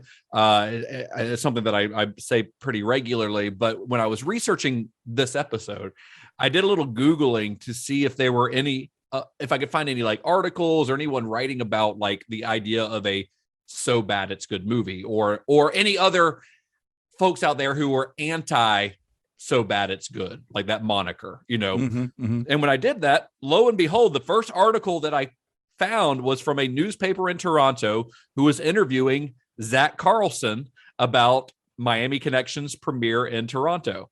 And in that article, Carlson was quoted as saying, I don't think Miami Connection is bad. I don't think so bad it's good even exists. That whole way of approaching movies is complete bullshit.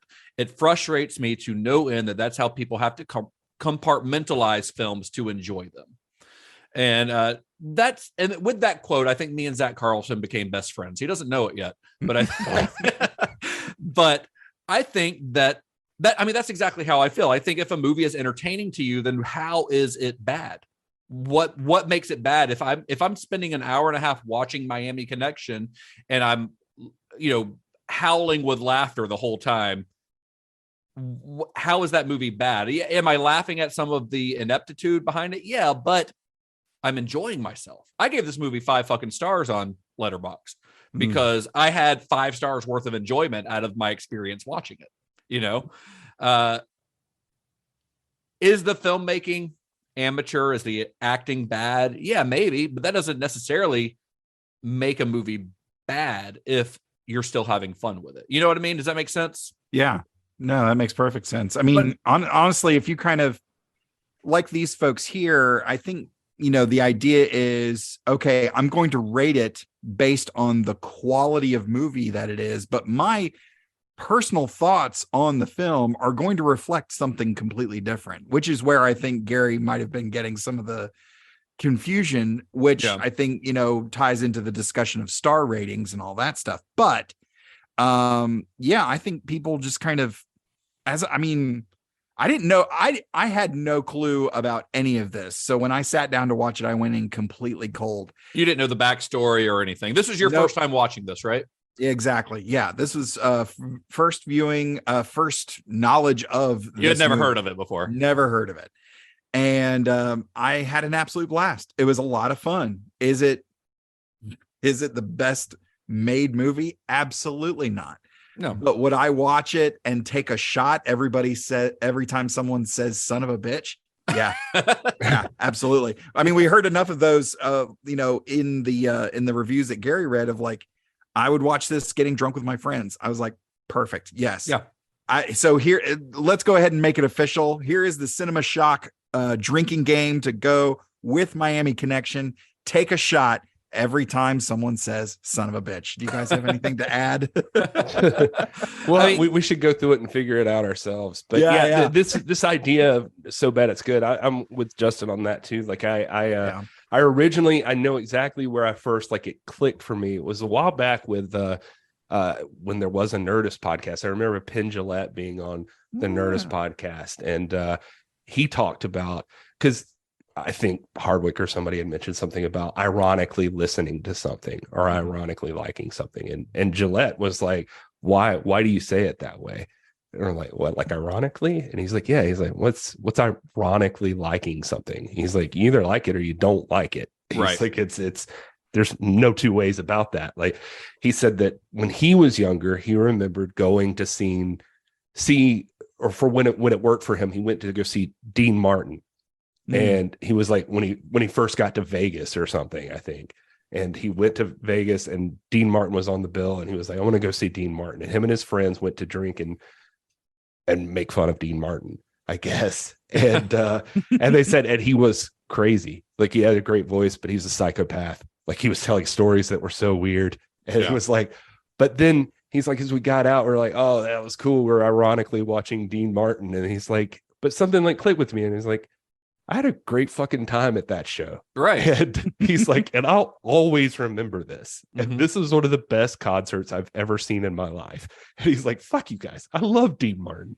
He's like, I don't know. And it just clicked for me that when he goes on and explains it, then I'm like, yeah, you like it or you don't. And I guess I'm looking at these reviews and I'm thinking, okay, I get that probably a lot of people are thinking what they have to do with a star review is say, this is how great of a cinematic masterpiece this is, like only, I don't know, fucking Schindler's List can have 5 stars or something and not Miami Connection, because it wouldn't make sense. But I don't know. For me, the star rating is your star rating. What do you feel when you watch how did that? you feel? Which is why I said I gave the movie 5 stars, because I think I got 5 stars worth of enjoyment out of it, because to me this was a 5-star experience. And that's how I'm rating it, not based on what I think it should be. I'm rating it based on what it is and my connection to it, my Miami connection. Hey, there it is. I will say though that it made me feel, as I was saying that, I felt a little guilty for picking on Todd about his star ratings, but I stand by that. Todd because Todd quantifies his star ratings too much, which I think star ratings should be a gut kind of reaction. Todd uses it like a scoring system. Because I don't know any better. I just until someone actually tells me. So I'm paying attention. I'm making some notes while we're talking. I was like, oh, so this is how you do star ratings. Okay. I do it based on gut feeling. Like, what does this movie feel like to me? That's how I do it. It's not a point system. Gotcha. But Gary, going back to what you were saying, like that idea of irony, that's something that I feel like, especially a lot of, I think it's a post Gen X kind of thing. So it's something that you see a lot with elder millennials and millennials like us, where they feel like they have to view everything through the prism of irony, because it's not enough to say like, oh, I enjoyed this movie. They have to go like, yeah, that movie. And that's like, it's like a defensive reaction to where they can say that they like something without worrying about people making fun of them for liking it. So they like it ironically. You know what I mean? Right. Yeah. And the thing with this movie is when they were making this movie, when YK Kim made this movie, there was not a hint of irony in the entire endeavor. The creation of this film was an act of sincerity. Kim had no idea how to make a movie. He didn't know any real actors, and he got the movie made anyway at a great personal expense because he believed in it. He wasn't doing it to make like a so bad it's good movie. He's doing it because he sincerely wanted to get his message out into the world, and that is what appeals to me about Miami Connection and movies like it, is that sincerity, even if the results are at times laughable. And I'm not going to pretend like that Miami Connection is some kind of masterpiece of filmmaking skill, but there's an earnestness to it. Well, that goes back to appealing.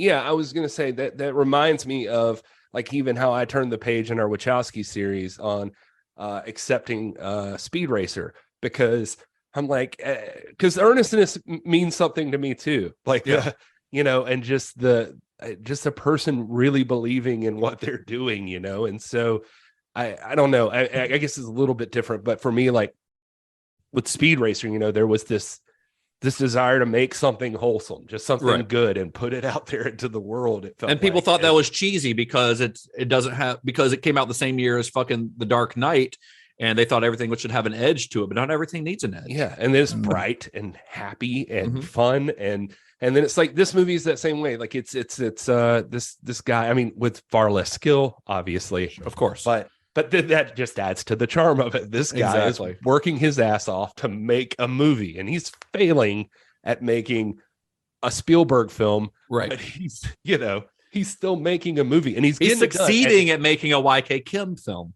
Correct. Yeah, right? yeah. It's the same way with, like, I guess, The Room in that manner. So it's and this movie, there's a reason that this movie has garnered such a big cult following, and I think the sincerity behind it, especially with YK Kim, is a big part of that. And this movie does get lumped in with stuff like The Room and like Birdemic. These are all made by people who have no idea what they're doing. But I think that even The Room and Birdemic, which I enjoy to an extent, I don't think that they have the innocence that Miami Connection has. that's a great point. Because YK Kim wanted to tell a story that's about Taekwondo and friendship. That's what he wanted to tell a story about. Family. Whereas like The Room is all about we'll get into that. The Room's about all kinds of stuff, and The Room is also a big reflection of its star/director, which is a much more complicated story. Probably we'll do The Room one day on here, I'm sure. But YK Kim, he literally thinks that Taekwondo can change the world. And Miami Connection was his way of getting that message to people. Now, is that naive? Yeah, that's incredibly naive. He thinks right now, as we're taping this, if he could get Putin and Zelensky like in a class, then all is well. All is well. Like, he believes that legitimately, and that's naive, but it's also sincere, and it's also well intentioned. And I'm not sure how anyone can view that type of sincerity with ironic detachment. It's also Justin, a feel-good story. In the end, in the final cut.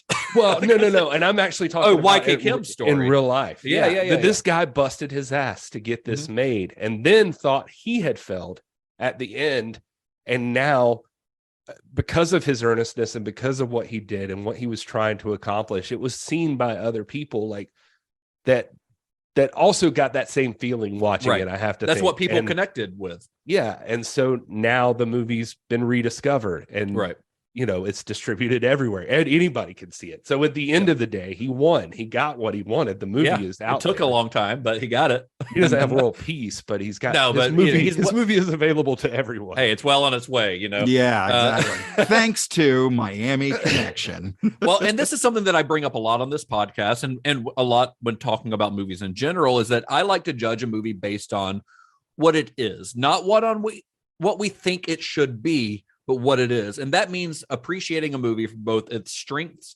and its limitations.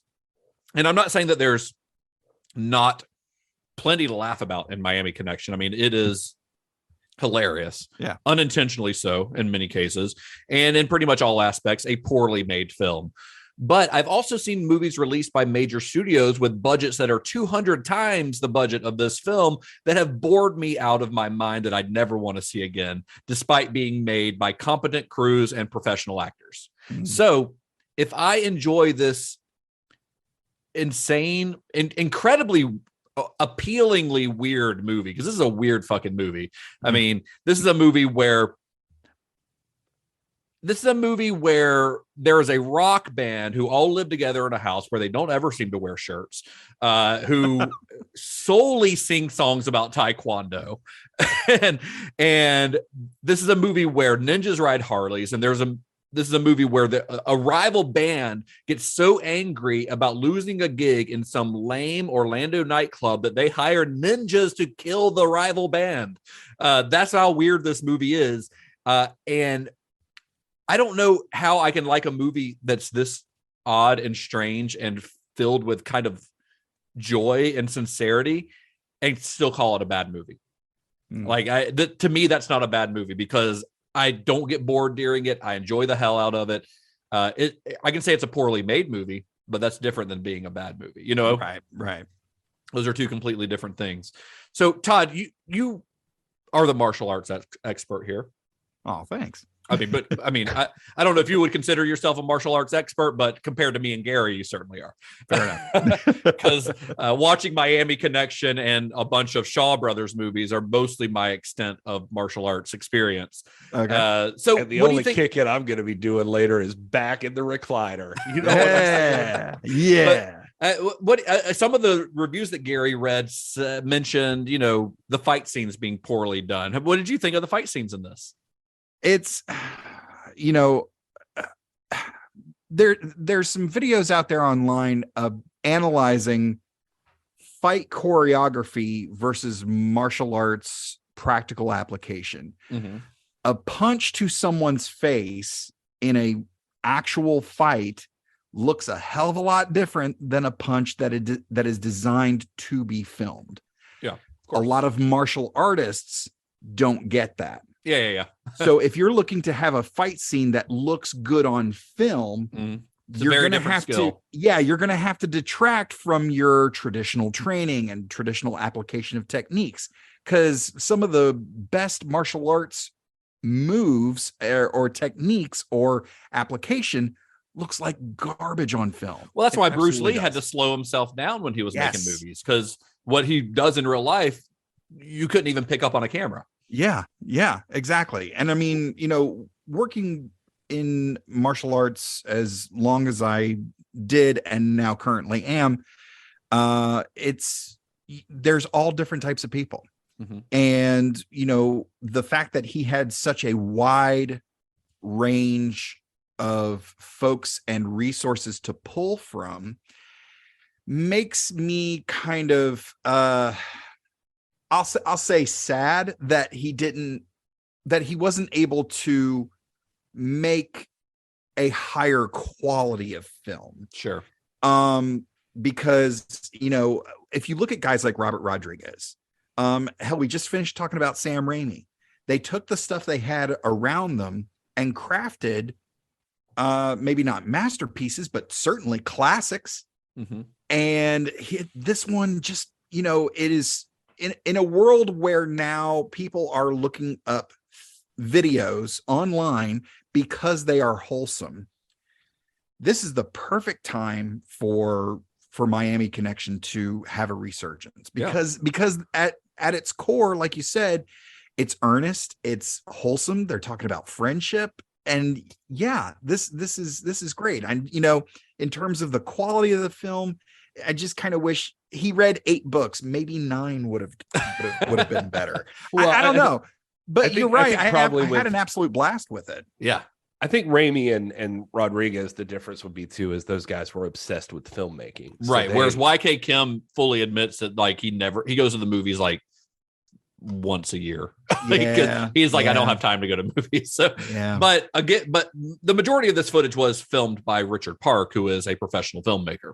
Not YK Kim. Well, that's true. Yeah. But I guess, did he edit it too? No, Munzie edited it. Oh, Munzie edited it. That's right. Maximum Munzie edited it. And you know, as we were talking about, you know, the earnestness of it, I kept thinking about, again, you know, looking at my stand-up comedy background and stuff, there's something to be said about committing to the bit. I've seen enough young performers out there who can craft a decent joke, but they don't commit to it and it doesn't work. Right. And I think with this, he's fully committed to the bit, but maybe just he read a bunch of books on filmmaking, maybe not script writing or things like that. Or like I said, you know, the transitioning martial arts to look good on film. He focused on, how do I get from point A to point B? I need to do this one thing. Right.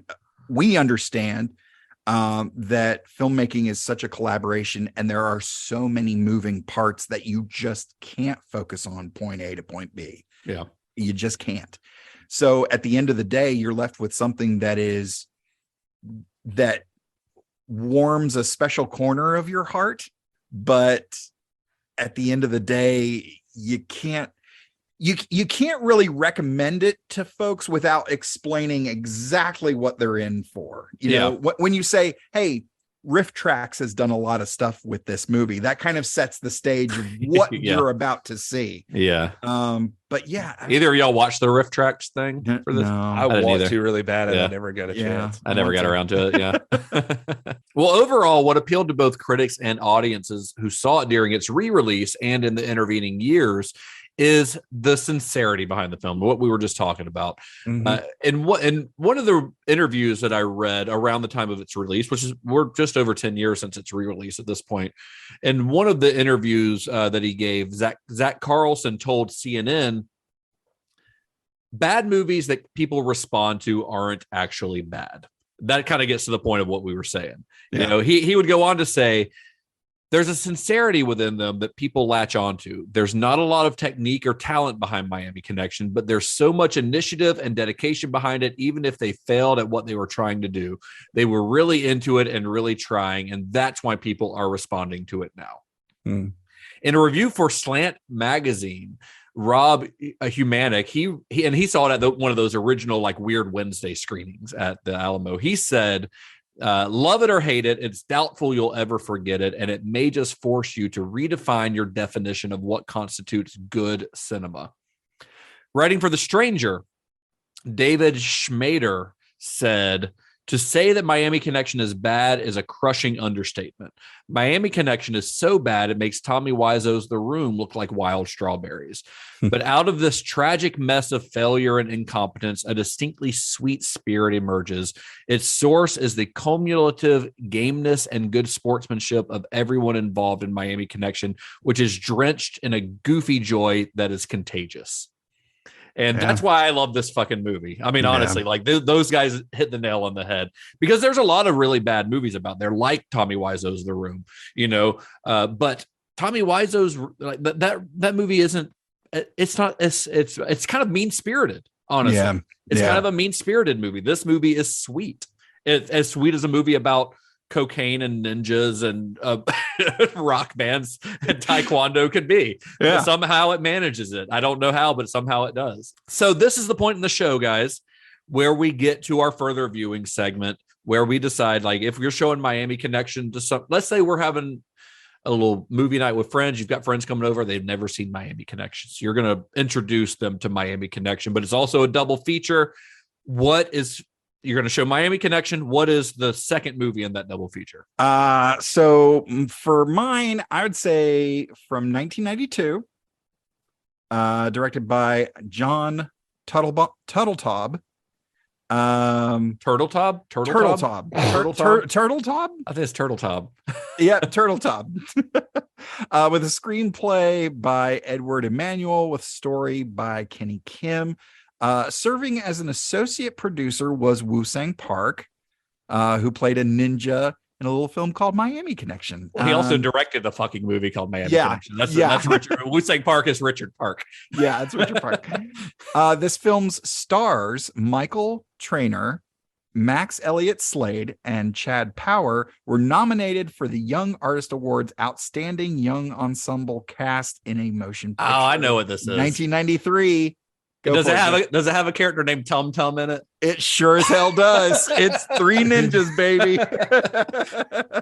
I used to love that movie when I was a kid. Yeah. And it's, you know, the kids training Tum Tum, Rocky, and Colt. And the father was the guy who played Egg Shin in Big Trouble in Little China. I can't remember the actor's name. But it's the same guy. He played the grandfather. Mm-hmm. Yeah. Three Ninjas. I loved that movie when I was a kid. I'm curious how it like holds up. John Turtletaub, he kind of turned into like a blockbuster guy. He did like National Treasure and the sequel and stuff like that. A lot of TV shows. But yeah, that was kind of earlier on in his career. But I mean, that would be a good double feature. Yeah, I feel like it's got that same, family. Ninjas, family. Yeah, I feel like that would make a good double. Yeah, that would be feature fun. for sure. I like that. That's fun. That's fun. How about you, Gary? I've got a couple here that I think would work. That I'll go the other way. I'll stay away from martial arts on this one and just go with movies that give me the same feeling. It's going to be if it's not one of the Fast and Furious movies, I'm going to be disappointed. It could have been, but that would have actually that's a great one. But because of family, because of family. No, I just Then- I was gonna go. Well, an easy one for me was like immediately I think of like Troll 2 when Yeah. I think of how Yeah. earnest Good. the filmmaking process Yep. was. Yeah, yeah, and especially absolutely. when you watch that documentary, Best Worst Movie, and you realize Mhm. like we've had George Hardy on the podcast back Yeah. when it was Psychotronic Film Society, Yeah. I think, and that guy's just like the nicest fucking He's the nicest guy. dude. He really he was is. so proud and so happy to be doing, to be working on the movie, and then just that, there's these themes of like plant-based diets and stuff Yeah. like that. trying to change the world. And it's trying to be like a horror movie at the same time, and it's just like, I don't know, weird. The other one is a movie I watched not too long ago that I've been meaning to go back to, that I've always wanted to make like a TikTok video about or something, just because I loved it so much. But it's called it's from 1987. It's called Rock and Roll Nightmare. Oh, And, yeah. Ooh. and that movie's a lot of fun. A horror It is movie. a lot of fun. But stars the guy John Michael Thor, Mhm.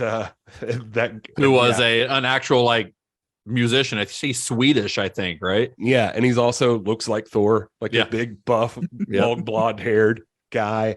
And it's just, you can tell everybody is trying in this movie, and it's just a campy, like just weird horror movie. So mine, and that one's fun because it brings the rock and roll aspect. Yeah, that's And- what made me think of it. Actually, it was like, oh, it's another movie with music. You got some songs being played throughout, even while they're battling demons. So mine, I had thought of two different ones. One of them was Surf Nazis Must Die, because we brought it up. It's the same cinematographer. It's a fun movie. It's not I don't think it's as fun as Miami Connection, but it is fun. If you've never seen Surf Nazis Must Die, it came out about a year before Miami Connection, directed by Peter George and distributed by Troma, Lloyd Kaufman's company. And it's like if you've never seen Surf Nazis, it's set in the near future, and there are Nazis who are also surfers, and they must die. That's the gist of it. It's not a great movie, but it's a super fun movie. Now, the other one that I thought of, though, is one you might not have heard of. It's called New York Ninja. So when I watched Miami Connection, I watched it on a fairly recently released 4K set that Vinegar Syndrome put out. Vinegar Syndrome, I've talked about them on the show before. I absolutely love this company because they take these little like regional exploitation movies, just weird movies in general. I recently got like a Roadhouse 4K from them. I got Freeway from them, like weird little movies, and they treat them like they're in the Criterion collection, like they give them these deluxe packaging, all kinds of special features and stuff. And they took Miami Connection. They took the stuff that was already done by Drafthouse. They put all those special features on their 4K, plus produced new stuff, and found a copy of Escape from Miami, the original pre-release cut of the film, which is wild. I will say the transfer looks absolutely stunning. Looks really great. But another movie that they released it last year, or 2021 is when they released it. It has not had quite the comeback story that Miami Connection has had, but it's got a pretty cool story and would honestly be worthy of an episode on its own, probably. But it's a movie called New York Ninja. New York Ninja was filmed in New York City, as you can imagine. It stars a guy named John Liu, and he also directed it, also wrote it, and he starts as a New York ninja. He's basically just getting like revenge. It's a vengeance movie. But the movie got shelved because its original distribution company went bankrupt, and the movie never got released. So Vinegar Syndrome found it. They found the footage, and it did not have any audio, did not have any storyboards. They had no scripts. So a guy who works for Vinegar Syndrome, who's also a director, Curtis Spieler is his name. He took the film, he re-edited it, not having a screenplay or anything to go by, so he doesn't know what the actual original story is. He's just doing it based on the footage he has. He re-edits it. They dubbed all new dialogue, and they got here's who they got to dub the dialogue, because again, the original sound elements were lost, so they didn't have the original dialogue. So in some cases, they're having to read lips, and things like that, trying to figure out what's being said. Nice. But here's who they got to do the dialogue. They got Don the Dragon Wilson. Oh, They got Michael Berryman, Linnea Quigley, Ginger Lynn. They got all kinds of like cult movie, B-movie people, right? They had an entirely new score written for the film by a band called Voyager, who does these really great like synthesizer songs.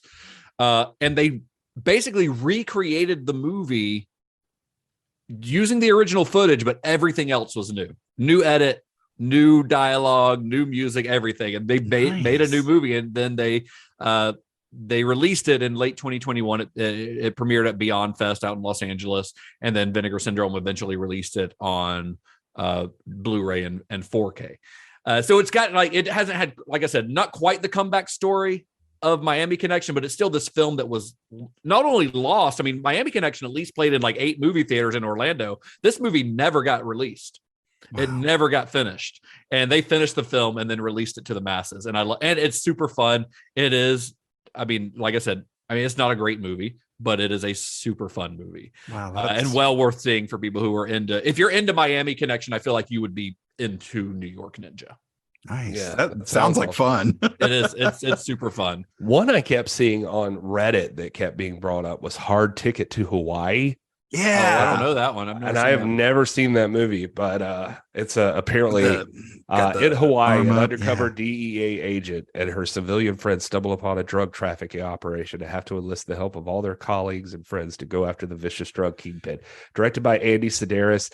On Reddit, every time somebody brought it up, somebody would say, "Is that the frisbee killing movie?" And I was like, "Oh, this sounds fun." But I just looked it up on IMDb just to see, but it's got it looks wild. Wow. They say it's got a great 80s soundtrack as well. And I don't know. Anyway, so that's another one for people might be. What was it called again? Hard Ticket to Hawaii. Yeah. Okay. I'll have to check that one out. I have not heard of that one, but I will look it up. I also thought, one of your reviews, Gary, I think mentioned Samurai Cop, and that would actually be a pretty fun double feature. Samurai Cop is a blast. I don't remember anything about it if I've seen it. So I remember Robert Zadar isn't it? So that's all. That's all you need. That's all you need. So we're about to wrap things up, but before we do, Gary, do you have any additional fun facts about Miami Connection that you need to get out into the world before we wrap this episode up? I need you all to know certain things. Yes, no, I do have a couple that I thought were just kind of funny. Angelo Giannotti and Kathy Colley. I don't know if we mentioned this, but they were a couple also. They were actually engaged at the time of the filming of this movie. We did mention that. Okay. Yeah, I can remember, but they got married, obviously, a little bit later. They divorced already, but they're still friends. And anyway, friends forever? Friends, yeah, to eternity. Yeah, okay. Yeah. Mm-hmm. Nice. The scenes where they both get a little bit of fun time, Kathy Colley, obviously, with Mr. Hirsch is her boyfriend in the movie. They get to do some makeout stuff, some sexy time. They tried to keep them separate, not just for, I guess Hirsch had a girlfriend at the time who was very not cool with it. And Angelo, she said, was cool with it, but just to be safe, they kept him separate. So the way they would do that is anytime they had to do any sexy time stuff with Kathy Colley and Hirsch, they would send Angelo to go get beer. And really, that only happens a couple of times. Like they kiss at one point, then they make out on the beach in that beach scene. Which when they were filming that beach scene, they did get like I think the cops were not very happy about that because you're not supposed to have cars on the beach. Yeah, but they supposedly got away with it. Yeah, I mean, well, they obviously got away with it. But you say the beach scene. They actually, to make up to Angelo, they gave him those moments of a lot of screen time during the beach scene and like him getting to fall into boobies. And then ladies beat the shit out of him. Yeah. They're like, we had to give him a little something. What is it? He says something like, "Madam, may I have a kiss? A little kiss?" Like, what a strange way to hit on somebody. This gentleman's never spoken to a woman before. No, they don't make buns like that at the bakery. Another little fun one they pointed out during the commentary was that the trade station fight, or the trade yard, they had the support at this time by the cops, obviously, because the cops show up at the end of it and they pull up, and then everybody scatters. And the cops were really excited about being in this movie. So exciting are so excited, in fact, they forgot gun safety because apparently these were real cops in real outfits. But take a look when the two cops get out of the car to like say like, oh, what's that? What happened? They're talking to each other, but one of them just still has his gun out, like pointed directly at the gut of the I did catch that. I was just like, Oh, wow. stop muzzling your partner. Wow. So they apparently heard about that later. Like, oh, we're not supposed to do that. That's all your fun facts? That's all. When I watched this movie, I think that maybe Miami Connection was just a late bloomer. You know, maybe 1987 was not the time it was meant to be seen, because had this movie been given a proper release at the time, sure, more people might have seen it, but it may very well have been like quickly forgotten. And we may not even be talking about it today. Yeah. But one of the joys, I think, of Miami Connection is its spirit, that can-do spirit that YK Kim brought with him when he immigrated to America, that same can-do spirit that led him to turn a single mat in a rundown Taekwondo studio into one of the most successful martial arts school franchises in the country. That's why we're talking about this movie. That's why we're talking about Miami Connection now, not because the film is great, because, again, it's not particularly well made, but it is proof that if you work hard, if you work with integrity and heart, your time will come. It might just take, 25 years longer than you expected it to. Yeah. And around the time of Miami Connection's original release, and I'll end the episode on this quote because I really thought this was indicative of YK Kim's attitude. He was being interviewed by the Orlando Sentinel. This is before the movie released, before the Orlando Sentinel called it the worst movie of the year. But he told them, I'm doing what I believe in. Success or failure with this, I have learned some valuable lessons, as I have all through life. I am a winner. I will go forward. And I think that's an incredible attitude for him to have, especially once the movie was a failure and he did see success. Mm-hmm. It was 25 years later, but he still saw it, now he hasn't solved world peace yet, but it's only been 10 years since the re-release. Give it a little time, right? Yeah. He's still working. I mean, the guy has, if you're interested, he does have a Taekwondo book out there. He also has a book that came out in 2005. It's on hardcover from Amazon. I'm interested in, but it's like $25, but it's Winning is a Choice. Maximize your life with the 7 steps to build physical, mental, and moral fitness. Yeah. There's all kinds of like YouTube videos. There's that Vinegar Syndrome release actually has a couple of his it's got a commercial for him, which I that's the one I sent to you, Todd, that I sent you a YouTube link for it. But it also has like a full half-hour infomercial on it of him selling one of his books. It's a special feature on that Vinegar Syndrome release. So it's really great. I mean, the guy's still out there. He's still hustling, Nice, maybe he'll get to, what if all this success though, what if he gets to make another Miami Connection? What if he gets to make Miami Connection too? I mean, I'm feeling good about that sequel that involves the tour of a Dragon's Hour. Yeah, I'd be there day one. Day one, absolutely. I bet it would be pretty successful given the re-release of this movie. You know, a lot of people have seen this and know about it. Yeah, absolutely.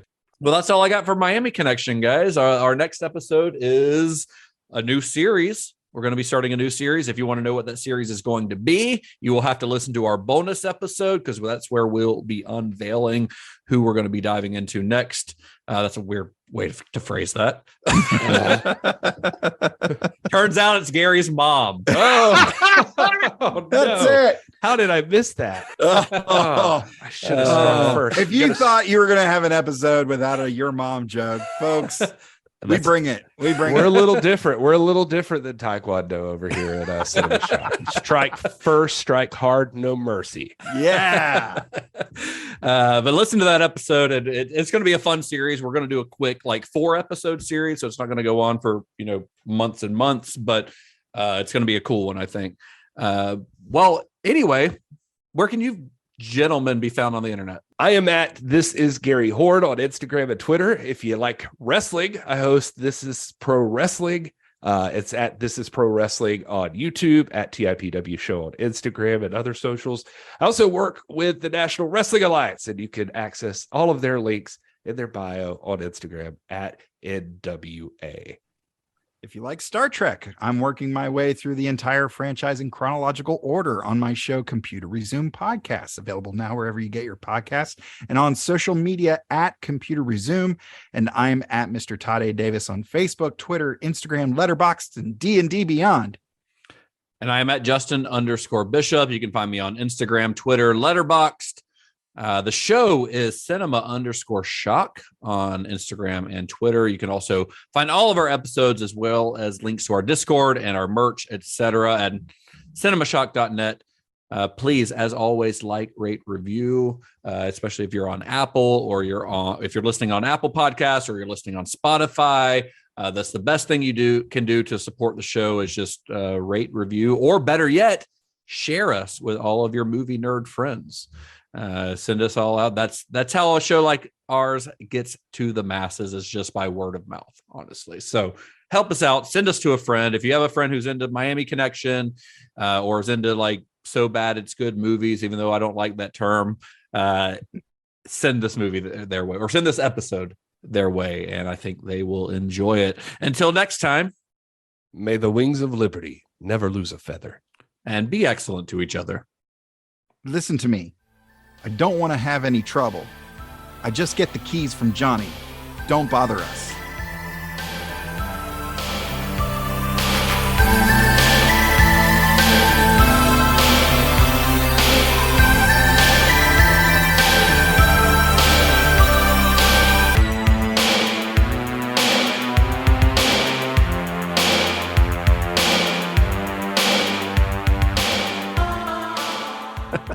I know you were holding yourself back from talking in a weird, offensive accent. I tried to keep the cadence, but not the accent. You did good.